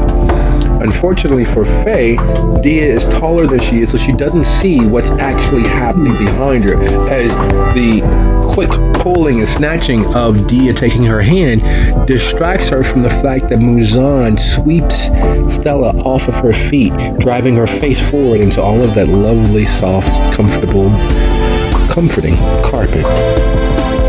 The woomph and the instinctual exhalation of unneeded air from Stella drawing everyone's attention. And as she tries to wrestle back the slight snarl to her lips in preparation of drinking down all that Faye might have been, what is everyone else doing?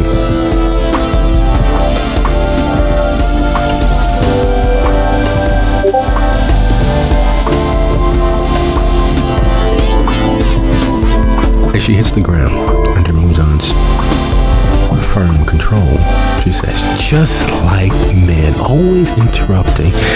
What did you think I was gonna do? It's Dia. I wasn't gonna do anything to Dia.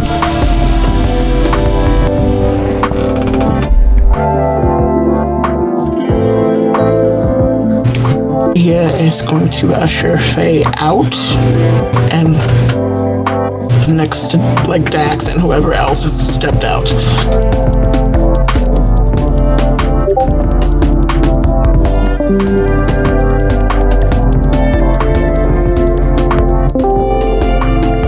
Kid, I've been at this for over 100 years.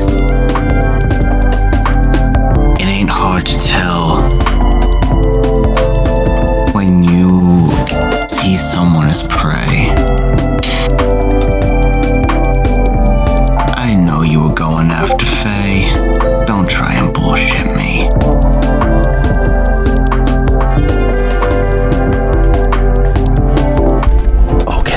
Okay. I promise for the rest of tonight that I won't give her what she wants. You know that's what she wants, right? You know she really wants to be with me, right? You know, that's the only way to keep her safe, right? According to the traditions, right? So 2 birds, 1 stone. She's safe, we're safe, and most importantly, she won't be able to tell Lucy anything about what happened, because you know he's coming, right?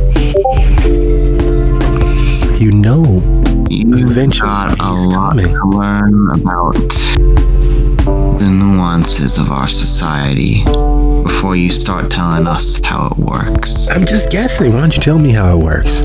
Come on. Maybe get off my head. It's over, right?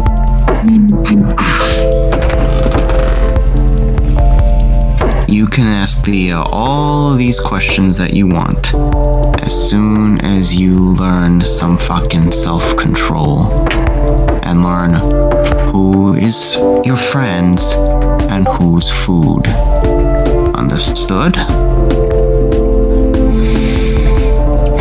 Faye is a friend, not food. Okay, Finding Nemo. Fish are friends, not food. I got it. Good. I'm glad you got my timely reference, and Muzan will get off of her, and that sounds so much weirder now that I say it out loud.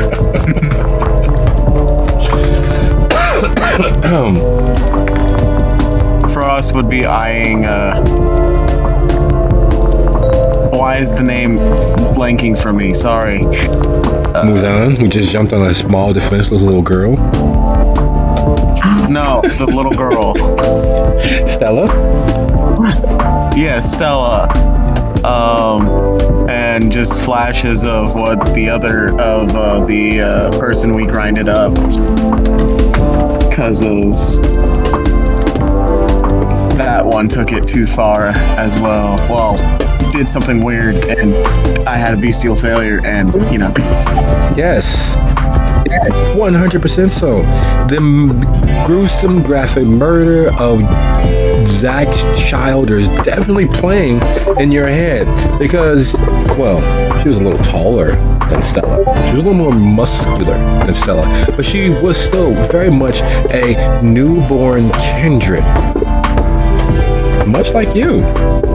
But unlike you, she didn't have the good luck or grace of others giving her time, space, and controlling the environment.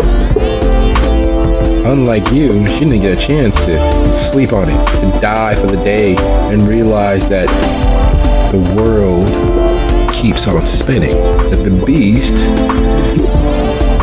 is now your new normal. She didn't get any of those opportunities because you, acting in defense of what you believe to be your friend, your associate, your coterie, your family by choice, you wrench her from this world. Her first night dead, and you made sure that she stayed that way forever.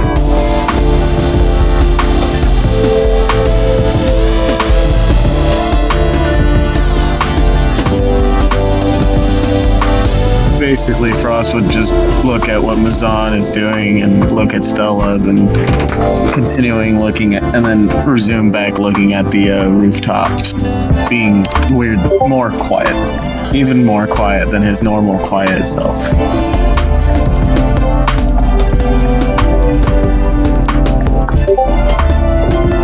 Arzuli all but clutches her pearls.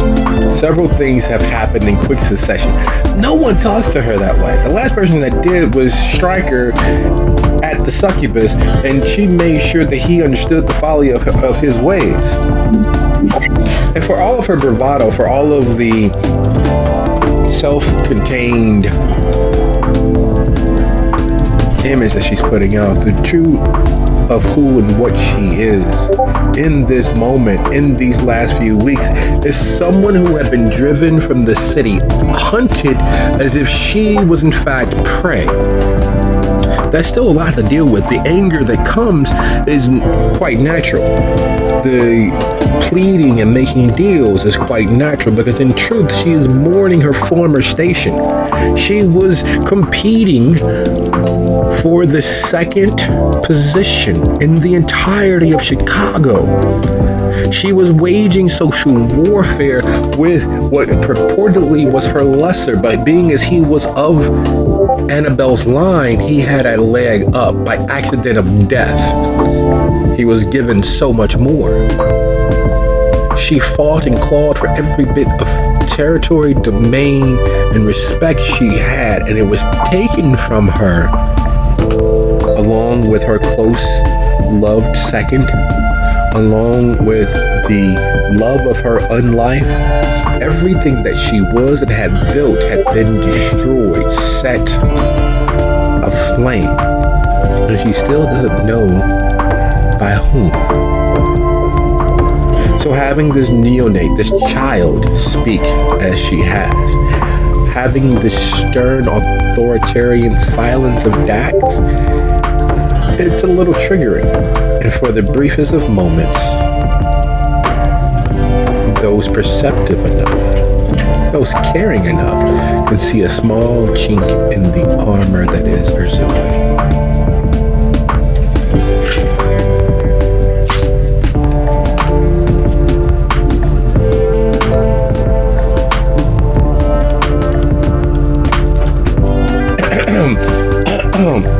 Oh my goodness, that has a lot of activity for me. I do not understand why you children have to be so reckless with one another. But anyway, let us get inside and introduce ourselves to our host, make ourselves at home, and put on the show of shows. Come on now, let's go. Come on.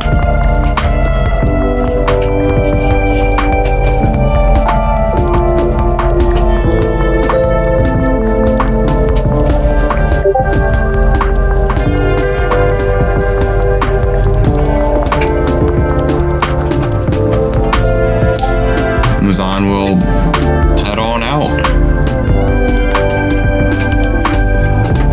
Knowing that before, when Dia attempted to compel Stella. It didn't quite work the way she wanted due to some sort of, I guess, stubbornness on Stella's part. Would it be enough of a I shouldn't try that again or not? That's a good question. What this, in that moment, in the present state of where she is, with Stella being young, not starving, not ravenous. This is not a beast that is kicking the door off the hinges. This is not a beast that is tearing the insides of the kindred apart. This is a freshly turned child coming to grips with the power at their disposal. And a lot of that has to do with giving in to that voice, that ever-present whispering just beneath your notice, but still being recognized, still being heard, even if you don't quite understand every detail of what it's saying. You get the gist of it, you get the impulses, you get the color. That's what this is. The beast feeling its power, feeling what it is, immortal. Luring the conscious mind onto that slippery slope, teasing it with truths that you can't do anything about, offering deception through honest, outright monstrous binary truth.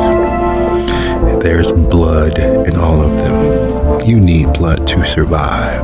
The tastiest blood is that one, and if they come close enough, there's a chance that you can have enough of it that she won't want you to stop. After all, you can always give it back and she'll be just like you. That's what this moment is. The beast doing what the beast does, promising all of its power with only a smidgen of a cost.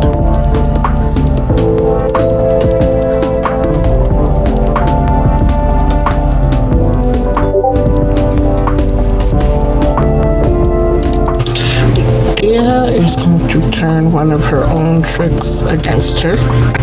Not Dia's tricks, but Stella's tricks against her. Remembering that Stella said she was drawn to her, she dips into that training that she had for the Pesketeers in the top, service top, and once Muzan kind of, steps away and everybody's kind of heading out, she is going to step in front of Stella, touch her face and tip it up so that they're looking at each other directly in the eyes. And mesmerize her, but under the guise of seduction.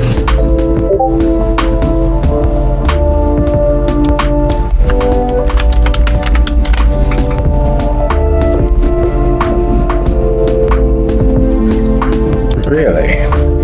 Well, go ahead and roll your manipulation plus dominate, and I'll roll her intelligence plus resolve. And let's see what we get.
So you reach into her mind, and as you take her chin and meet those strangely warm eyes.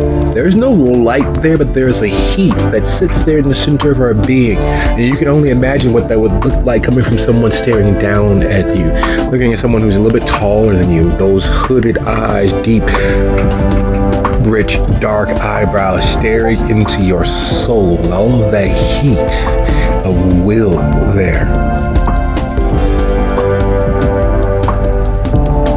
As you touch her chin, as you pull her gaze into yours, she rests a hand against your upper chest, just the edge of her, the palm of her hand resting just close enough to be teasingly threatening a brush of the areola, but far enough up that it is clear that that's not the intention. Her other hand resting against your hip, and a soft smirk in the corner of her mouth.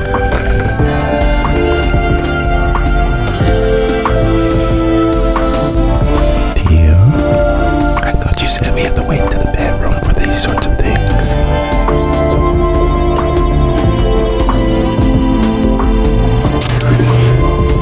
I did, but I am also admiring your potential. I think I could teach you a few things. As well, I also think you could teach me a few things. I'm curious as to see how that will go, and which of us will come out on top.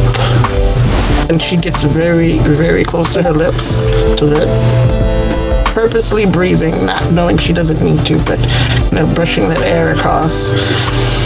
But we have a party to get to, and I'm going to need you to behave.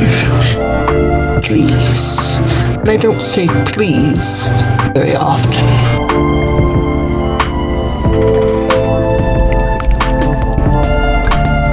I will do my best, but we don't want to make anybody else jealous, do we?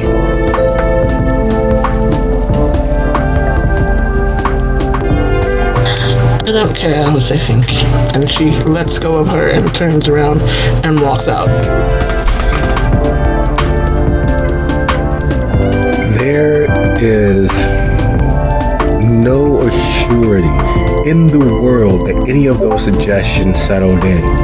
There is no assurity that provides comfort in this moment, because very earnestly and very truthfully, you can tell that Stella wanted that moment, wanted more of that moment. Was it because of her burgeoning realization that she's no longer privy to any of the social mores or rules that she has grown accustomed to? Or was it because you were able to connect with a deeper portion of her mind and instill this as rule of law? As you move forward, moving alongside of Dax, who's been waiting this whole time, watching all of the instances, and as Frost and Muzan bring up the rear, there's a very real understanding that you all are heading into the lion's den. You are uninvited, you are unexpected, and this is the Voivod's place of power. This is the center of his domain. This is his haven. You are walking into an enemy's castle.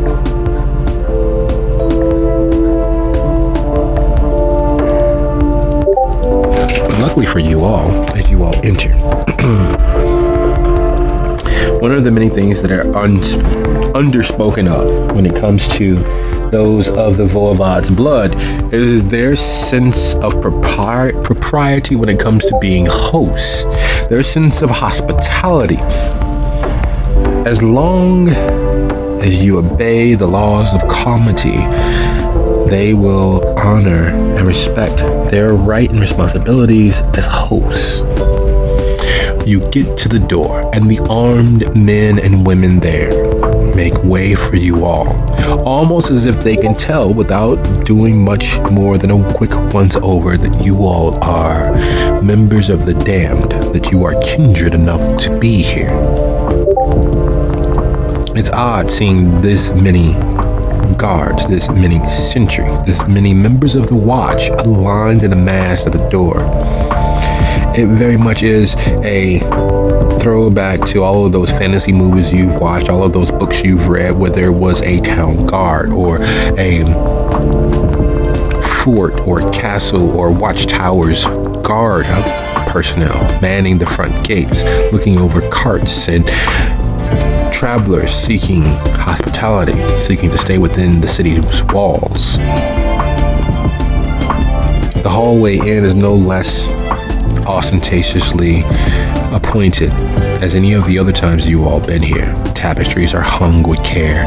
The sconces, though electric, are still flagging and waving as if they're being affected by a breeze. The warm golden light that replicates a campfire light, or better yet, a torch's light, lighting the path further into the building, and the sounds of undead voices speaking amongst themselves is unmistakable. Because in situations such as this, most kindred don't bother blushing. Most kindred don't bother being anything more than what they are, ambulatory corpses. So the sound of all of those dead, nearly breathless voices is unmistakable.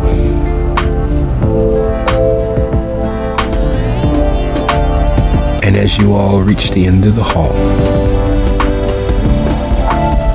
Woebla to Juden and the good doctor stand at attention with the other guards resting just inside this. They look towards you. The Juden begins to make a move to intercept your path. The doctor instead does it for him.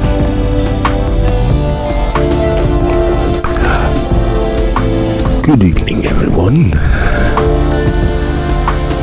You, Frost, I recognize, and I believe you, and he looks at you, dear, are Senator White, and you, and he looks towards Azuli, our newest member of the township. Might I announce you as friends? Child, no need to stand on ceremony for us. We know we didn't get our invitation, didn't get lost in the mail. However, if you want to go through with all of this performance, then go right ahead. Step on out there and yell out for everyone to hear that the party has arrived, that you can be at ease, that your betters are here. And yes, you can announce us as Senator White and her +1 of Azuli.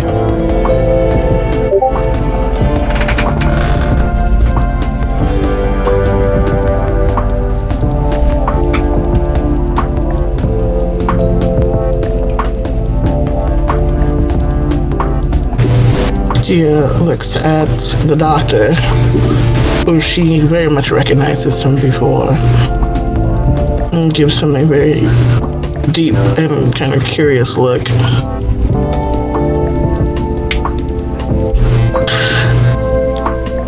After your announcing us, as it were, perhaps later on this evening you would humor me and put some time aside so that we might speak privately.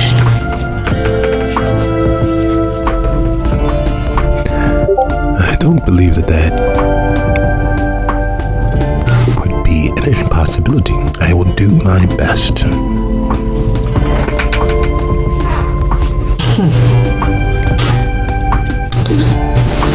I appreciate it. And she steps back into line and again squares her shoulders up and makes herself presentable and ready. Hey, buddy, as one of the people that we've dined with, don't you think it'd be, a little less rude for you to also introduce the Nosferatu Primogen of all Thornton Township?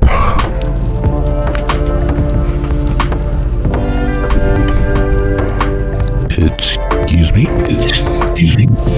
Yeah, you've got the highest ranking, most powerful liege lord of the entirety of the Nosferatu here. Friend and ally to, Senator White. I'm just saying, we shouldn't be overlooked.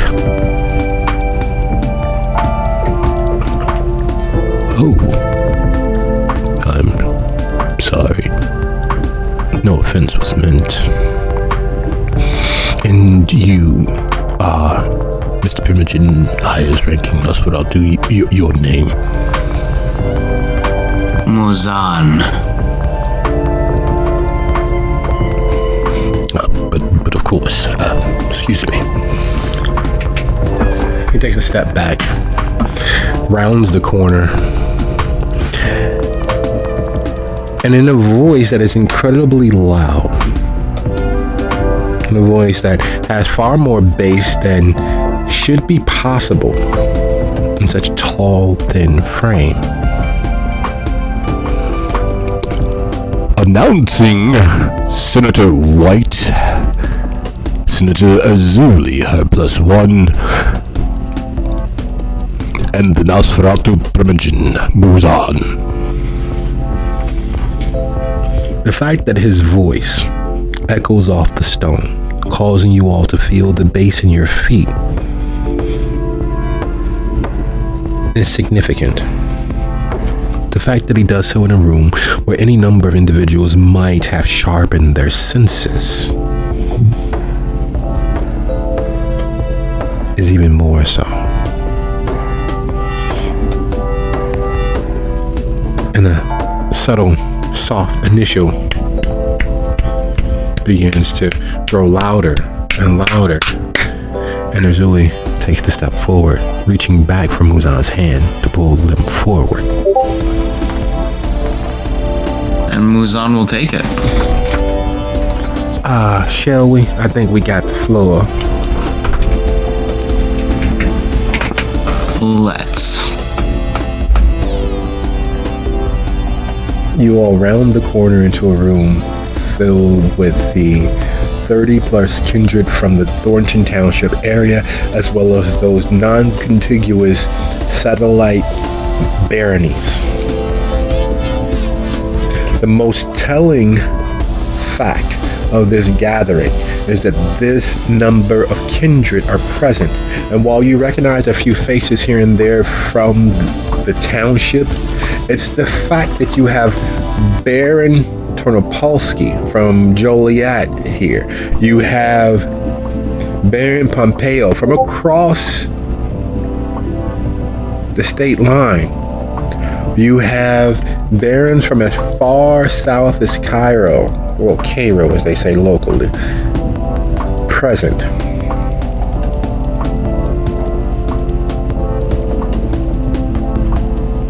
And you realize that this is not just a gathering of local powers. This is not just a divvying up of the township. This is a hornet's nest of interrelated intrigues to pull more power here to the southern edge of Chicago. You have movers and shakers from as far south as Cairo. You have movers and shakers from across the state line into Indiana. You have barons willingly associating with someone who was just announced as Primogen and being okay with it. There's no frowns, no disdainful looks. It's more of the more, the merrier. And for those of you who've been around for any number of decades, especially those few who've been around for 8, 9 or more, it becomes very apparent and is reminiscent as to the founding of the city itself. Chicago was a very small place to begin with. It reached its metropolitan area through a constant, continual conquest of every city within range. It swallowed them whole, adding them to the tapestry of what it was, growing year after year, decade after decade, until it is what it presently is. It's not the only city that grew so. It's the only city that grew so quickly by doing so. It was waging a war against every contiguous municipality that it touched. And looking out into all of those dead faces, all of those hungry eyes, all of those up-and-comers, it is clear that the Voivod is planning such a thing. Now, the conquest that lay before you, the swallowing up of other barons, other free states, other domains. There's nothing more damaging or threatening to the very ideal of Chicago than if all of the outlying suburbs united under anyone, let alone someone who calls themselves and is respected as the Voivod of the South.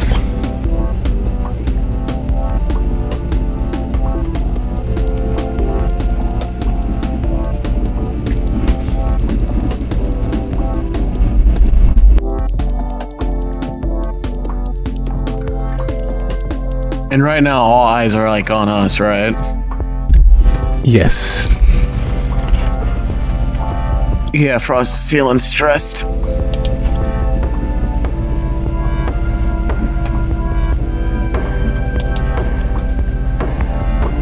The urge to go wolf is high.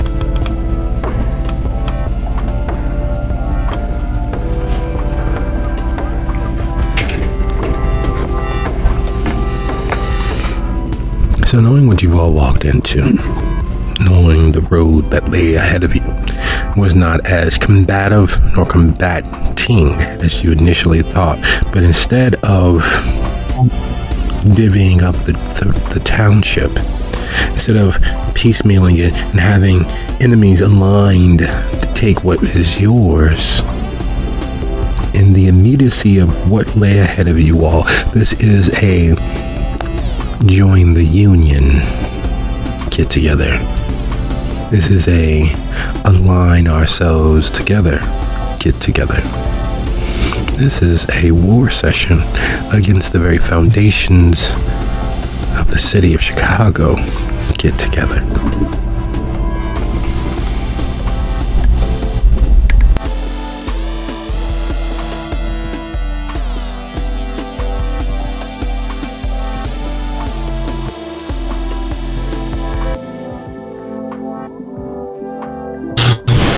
Taking that all in, Dia is calculating some things in her head because she still doesn't quite feel like there isn't some slightly nefarious leanings on Decibel's part behind all of this, but at the same time, it's a little bit more of a, okay, I can handle this, I think. And she just kind of notes faces and nods at people she recognizes, even if it's been a long time since she's seen them, and leaning very carefully towards Uzuli. Well, this is an interesting gathering of people. Child, I didn't want to join a fucking confederacy.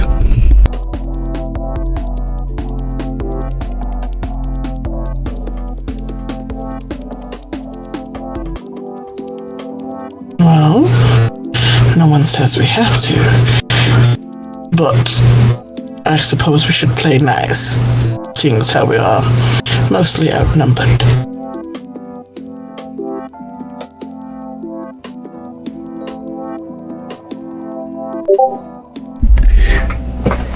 You do know that all it takes is 3 deaths to be considered a serial killer. I'm thinking of going on a spree.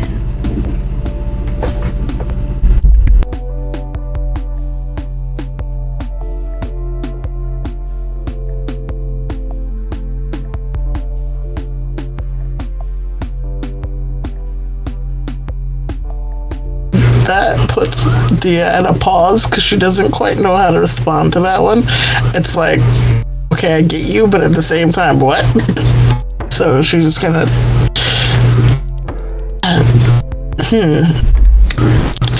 Okay. Well, Mama did always say, "Kill them with kindness." Zach, this party is full of stiffs, both literal and figuratively. Could you find the play button on the beast out front, and we need to turn this thing up very, very loud. We need to not be here as it is.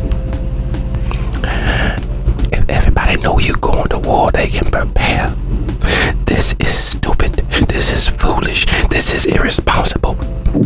This is too many kindred lined against the very city.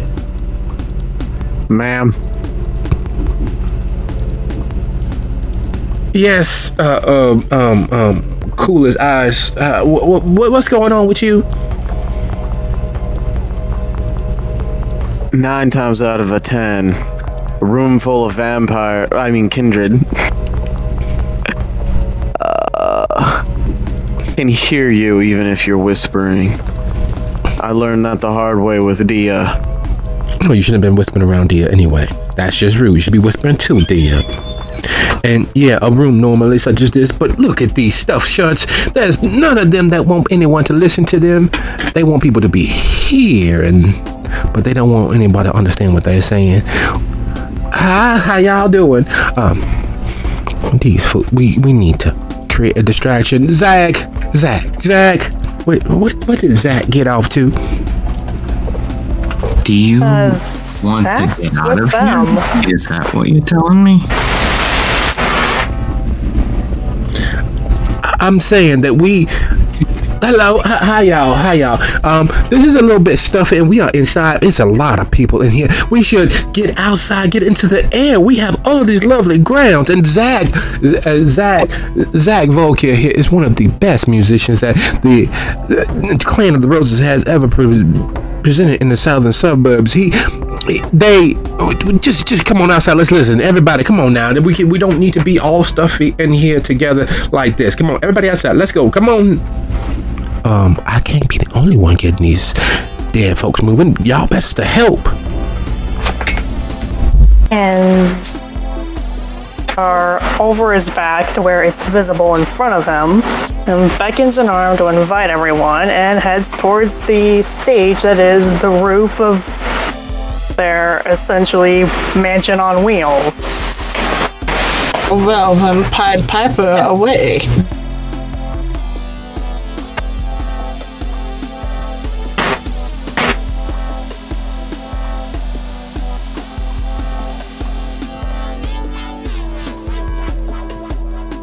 Would you be so kind as to go ahead and roll your charisma and persuasion, everyone who is assisting, and we will add them together and average them out for our successes. You don't want Frost. Okay, charisma plus persuasion. Okay.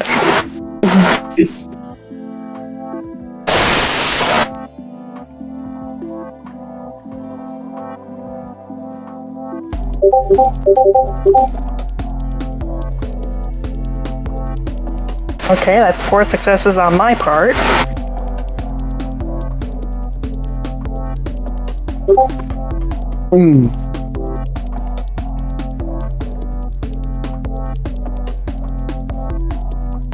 You forgot to add thirst.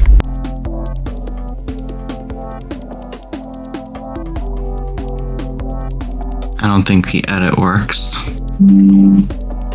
Nope. You have to do it all in one line.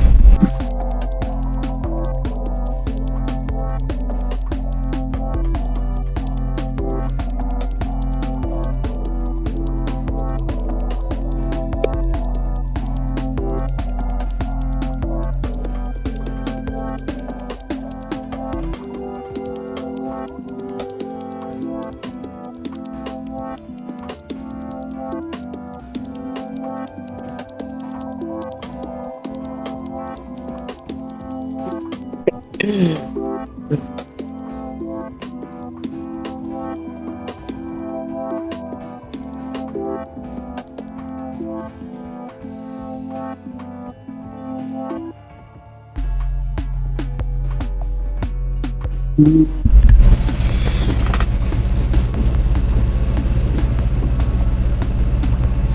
as everyone does their best to begin getting people to follow them, to get outside, to get the kindred out in the open air, the tenor and timbre of the gathering slowly begins to change. The quiet side conversations, the whispering, murmuring, dead voices blending into one cacophonous choir of just background white noise of people talking in a volume to be heard but not necessarily understood for more than a few feet from where they were. Begins, oh my god, what's going on here? I didn't know that. And it rises in volume until you all reach outside. When you get outside, the volume that was echoing off the stone walls and the pillars around you all dissipate, taking into the night sky. As Zach moves through the bees, rushing to the roof to begin their impromptu concert. The excitement all but dripping off of them. The curiosity and the paranoia and the kindred around you, infectious and adding to that air of excitement.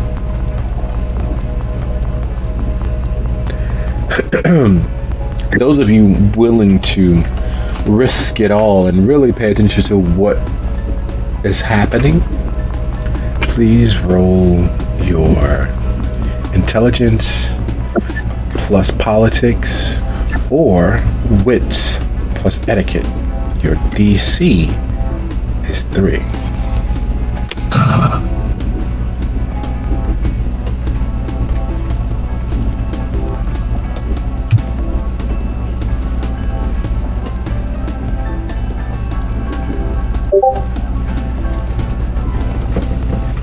Force a habit.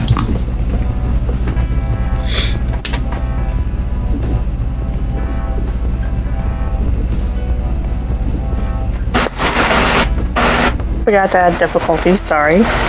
I don't think Realm of Darkness works for us. I think ours.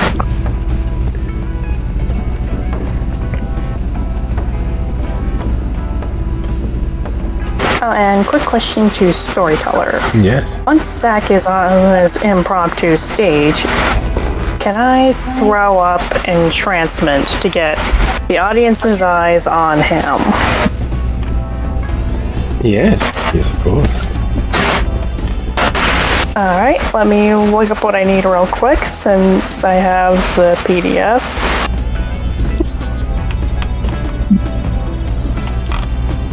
Okay. Entrancement is on this page, actually. Okay, 1 rouse check and charisma plus not performance, presence. Okay, so first is the rouse check.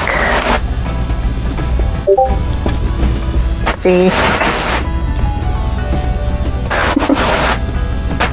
Okay. Let's check. Damn it. I cannot type today. Uh-oh. So he gets a little hungry. Okay, now for charisma plus presence.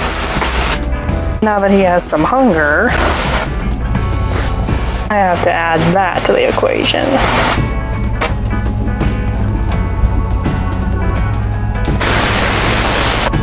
Okay.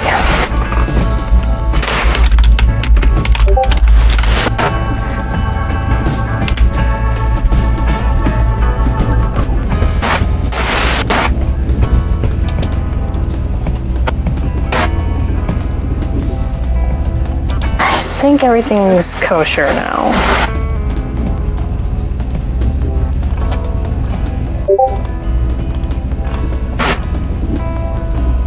Jesus Christ. Sorry. Whoa. Damn rolls. All right. Give me a second. Discord is being a little weird with me for some strange reason. Bear with me a quick second here. There we go. Alright, so in this case, as is always such cases of chaos, things happen seemingly at the same time. Zack appears as if by magic on the stage on top of the behemoth, all eyes drawn toward the motion, many expecting it to be the signaling of gunfire or some other attack staged by the dread monster that is the Voivod of the South to get rid of all potential competition, when they find that it is in fact just a half-nude musician. There's a sigh of relief, and then the first chords and strain begin reverberating. And by reverberating, I mean 100% orally assaulting everyone with ears that function. Those who had attempted to risk when stepping out heightened senses are struck deaf, dumb, and blind by the immediate assault of sound waves. The others, some of them falling sway to the eye-catching display of visceral talent. You all, knowing that there was a performance coming, you all having experienced Zack's presence in full release, are a little more prepared. But there is no complete preparation possible for the sheer animalistic assault of unbridled talent and 100% focus. But he does give you all an opportunity to turn inward just enough to really catch on to what you all just did. In the matter of a few moments of your arrival, you managed to upend a clearly, carefully planned engagement. You all managed to make sure that those present here in this moment would never forget the power on display.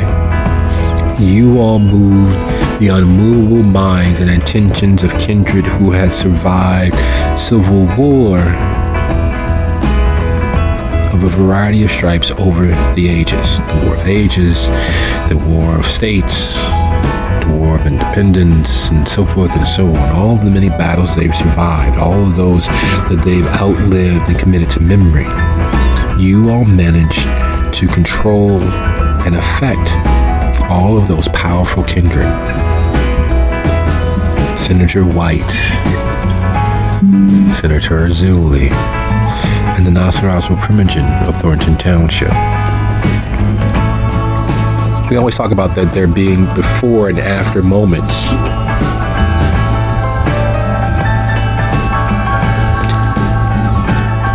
Everything before the second strum of Zack's hand on that guitar was in the past, was a before moment. In the presence of now, you all are intimately aware that you entered into and onto the grand stage of kindred politics. Without meaning to, in seeking escape for yourselves, you literally stole and controlled the power that the Voivod of the South used in convening this gathering. Your names, your faces, your presences are now seared into the minds of these powerful and independent thinking kindred. Or as another way to say it, you all are now officially on the map as threats. You all are officially on the map as movers and shakers, uppers and comers, and part of their retinue. Your faces even for those who would be willing to forget, are driven home by the fact that on top of the behemoth, the eye-catching monstrosity that you all arrived in, is Zack playing to the very souls of those gathered. Many of whom believe they no longer had a soul that could be affected by music. Many of them believing that there's nothing in this world that can move them or change what they were and what they are. But in this moment, with Zack pouring out every ounce of his cursed music-focused vitae, it sears the memory of this moment, this night, into their minds and onto their hearts. Welcome to the Whirlwind, guys. And thank you all for a lovely session. I will see you guys next episode. Good night, everybody. So Zack quite literally stole the show. Excellent. Congratulations. You are so lucky you got 6 successes instead of lower than 5. This is Zack's power. I'm still worried as to what Messy Critical is going to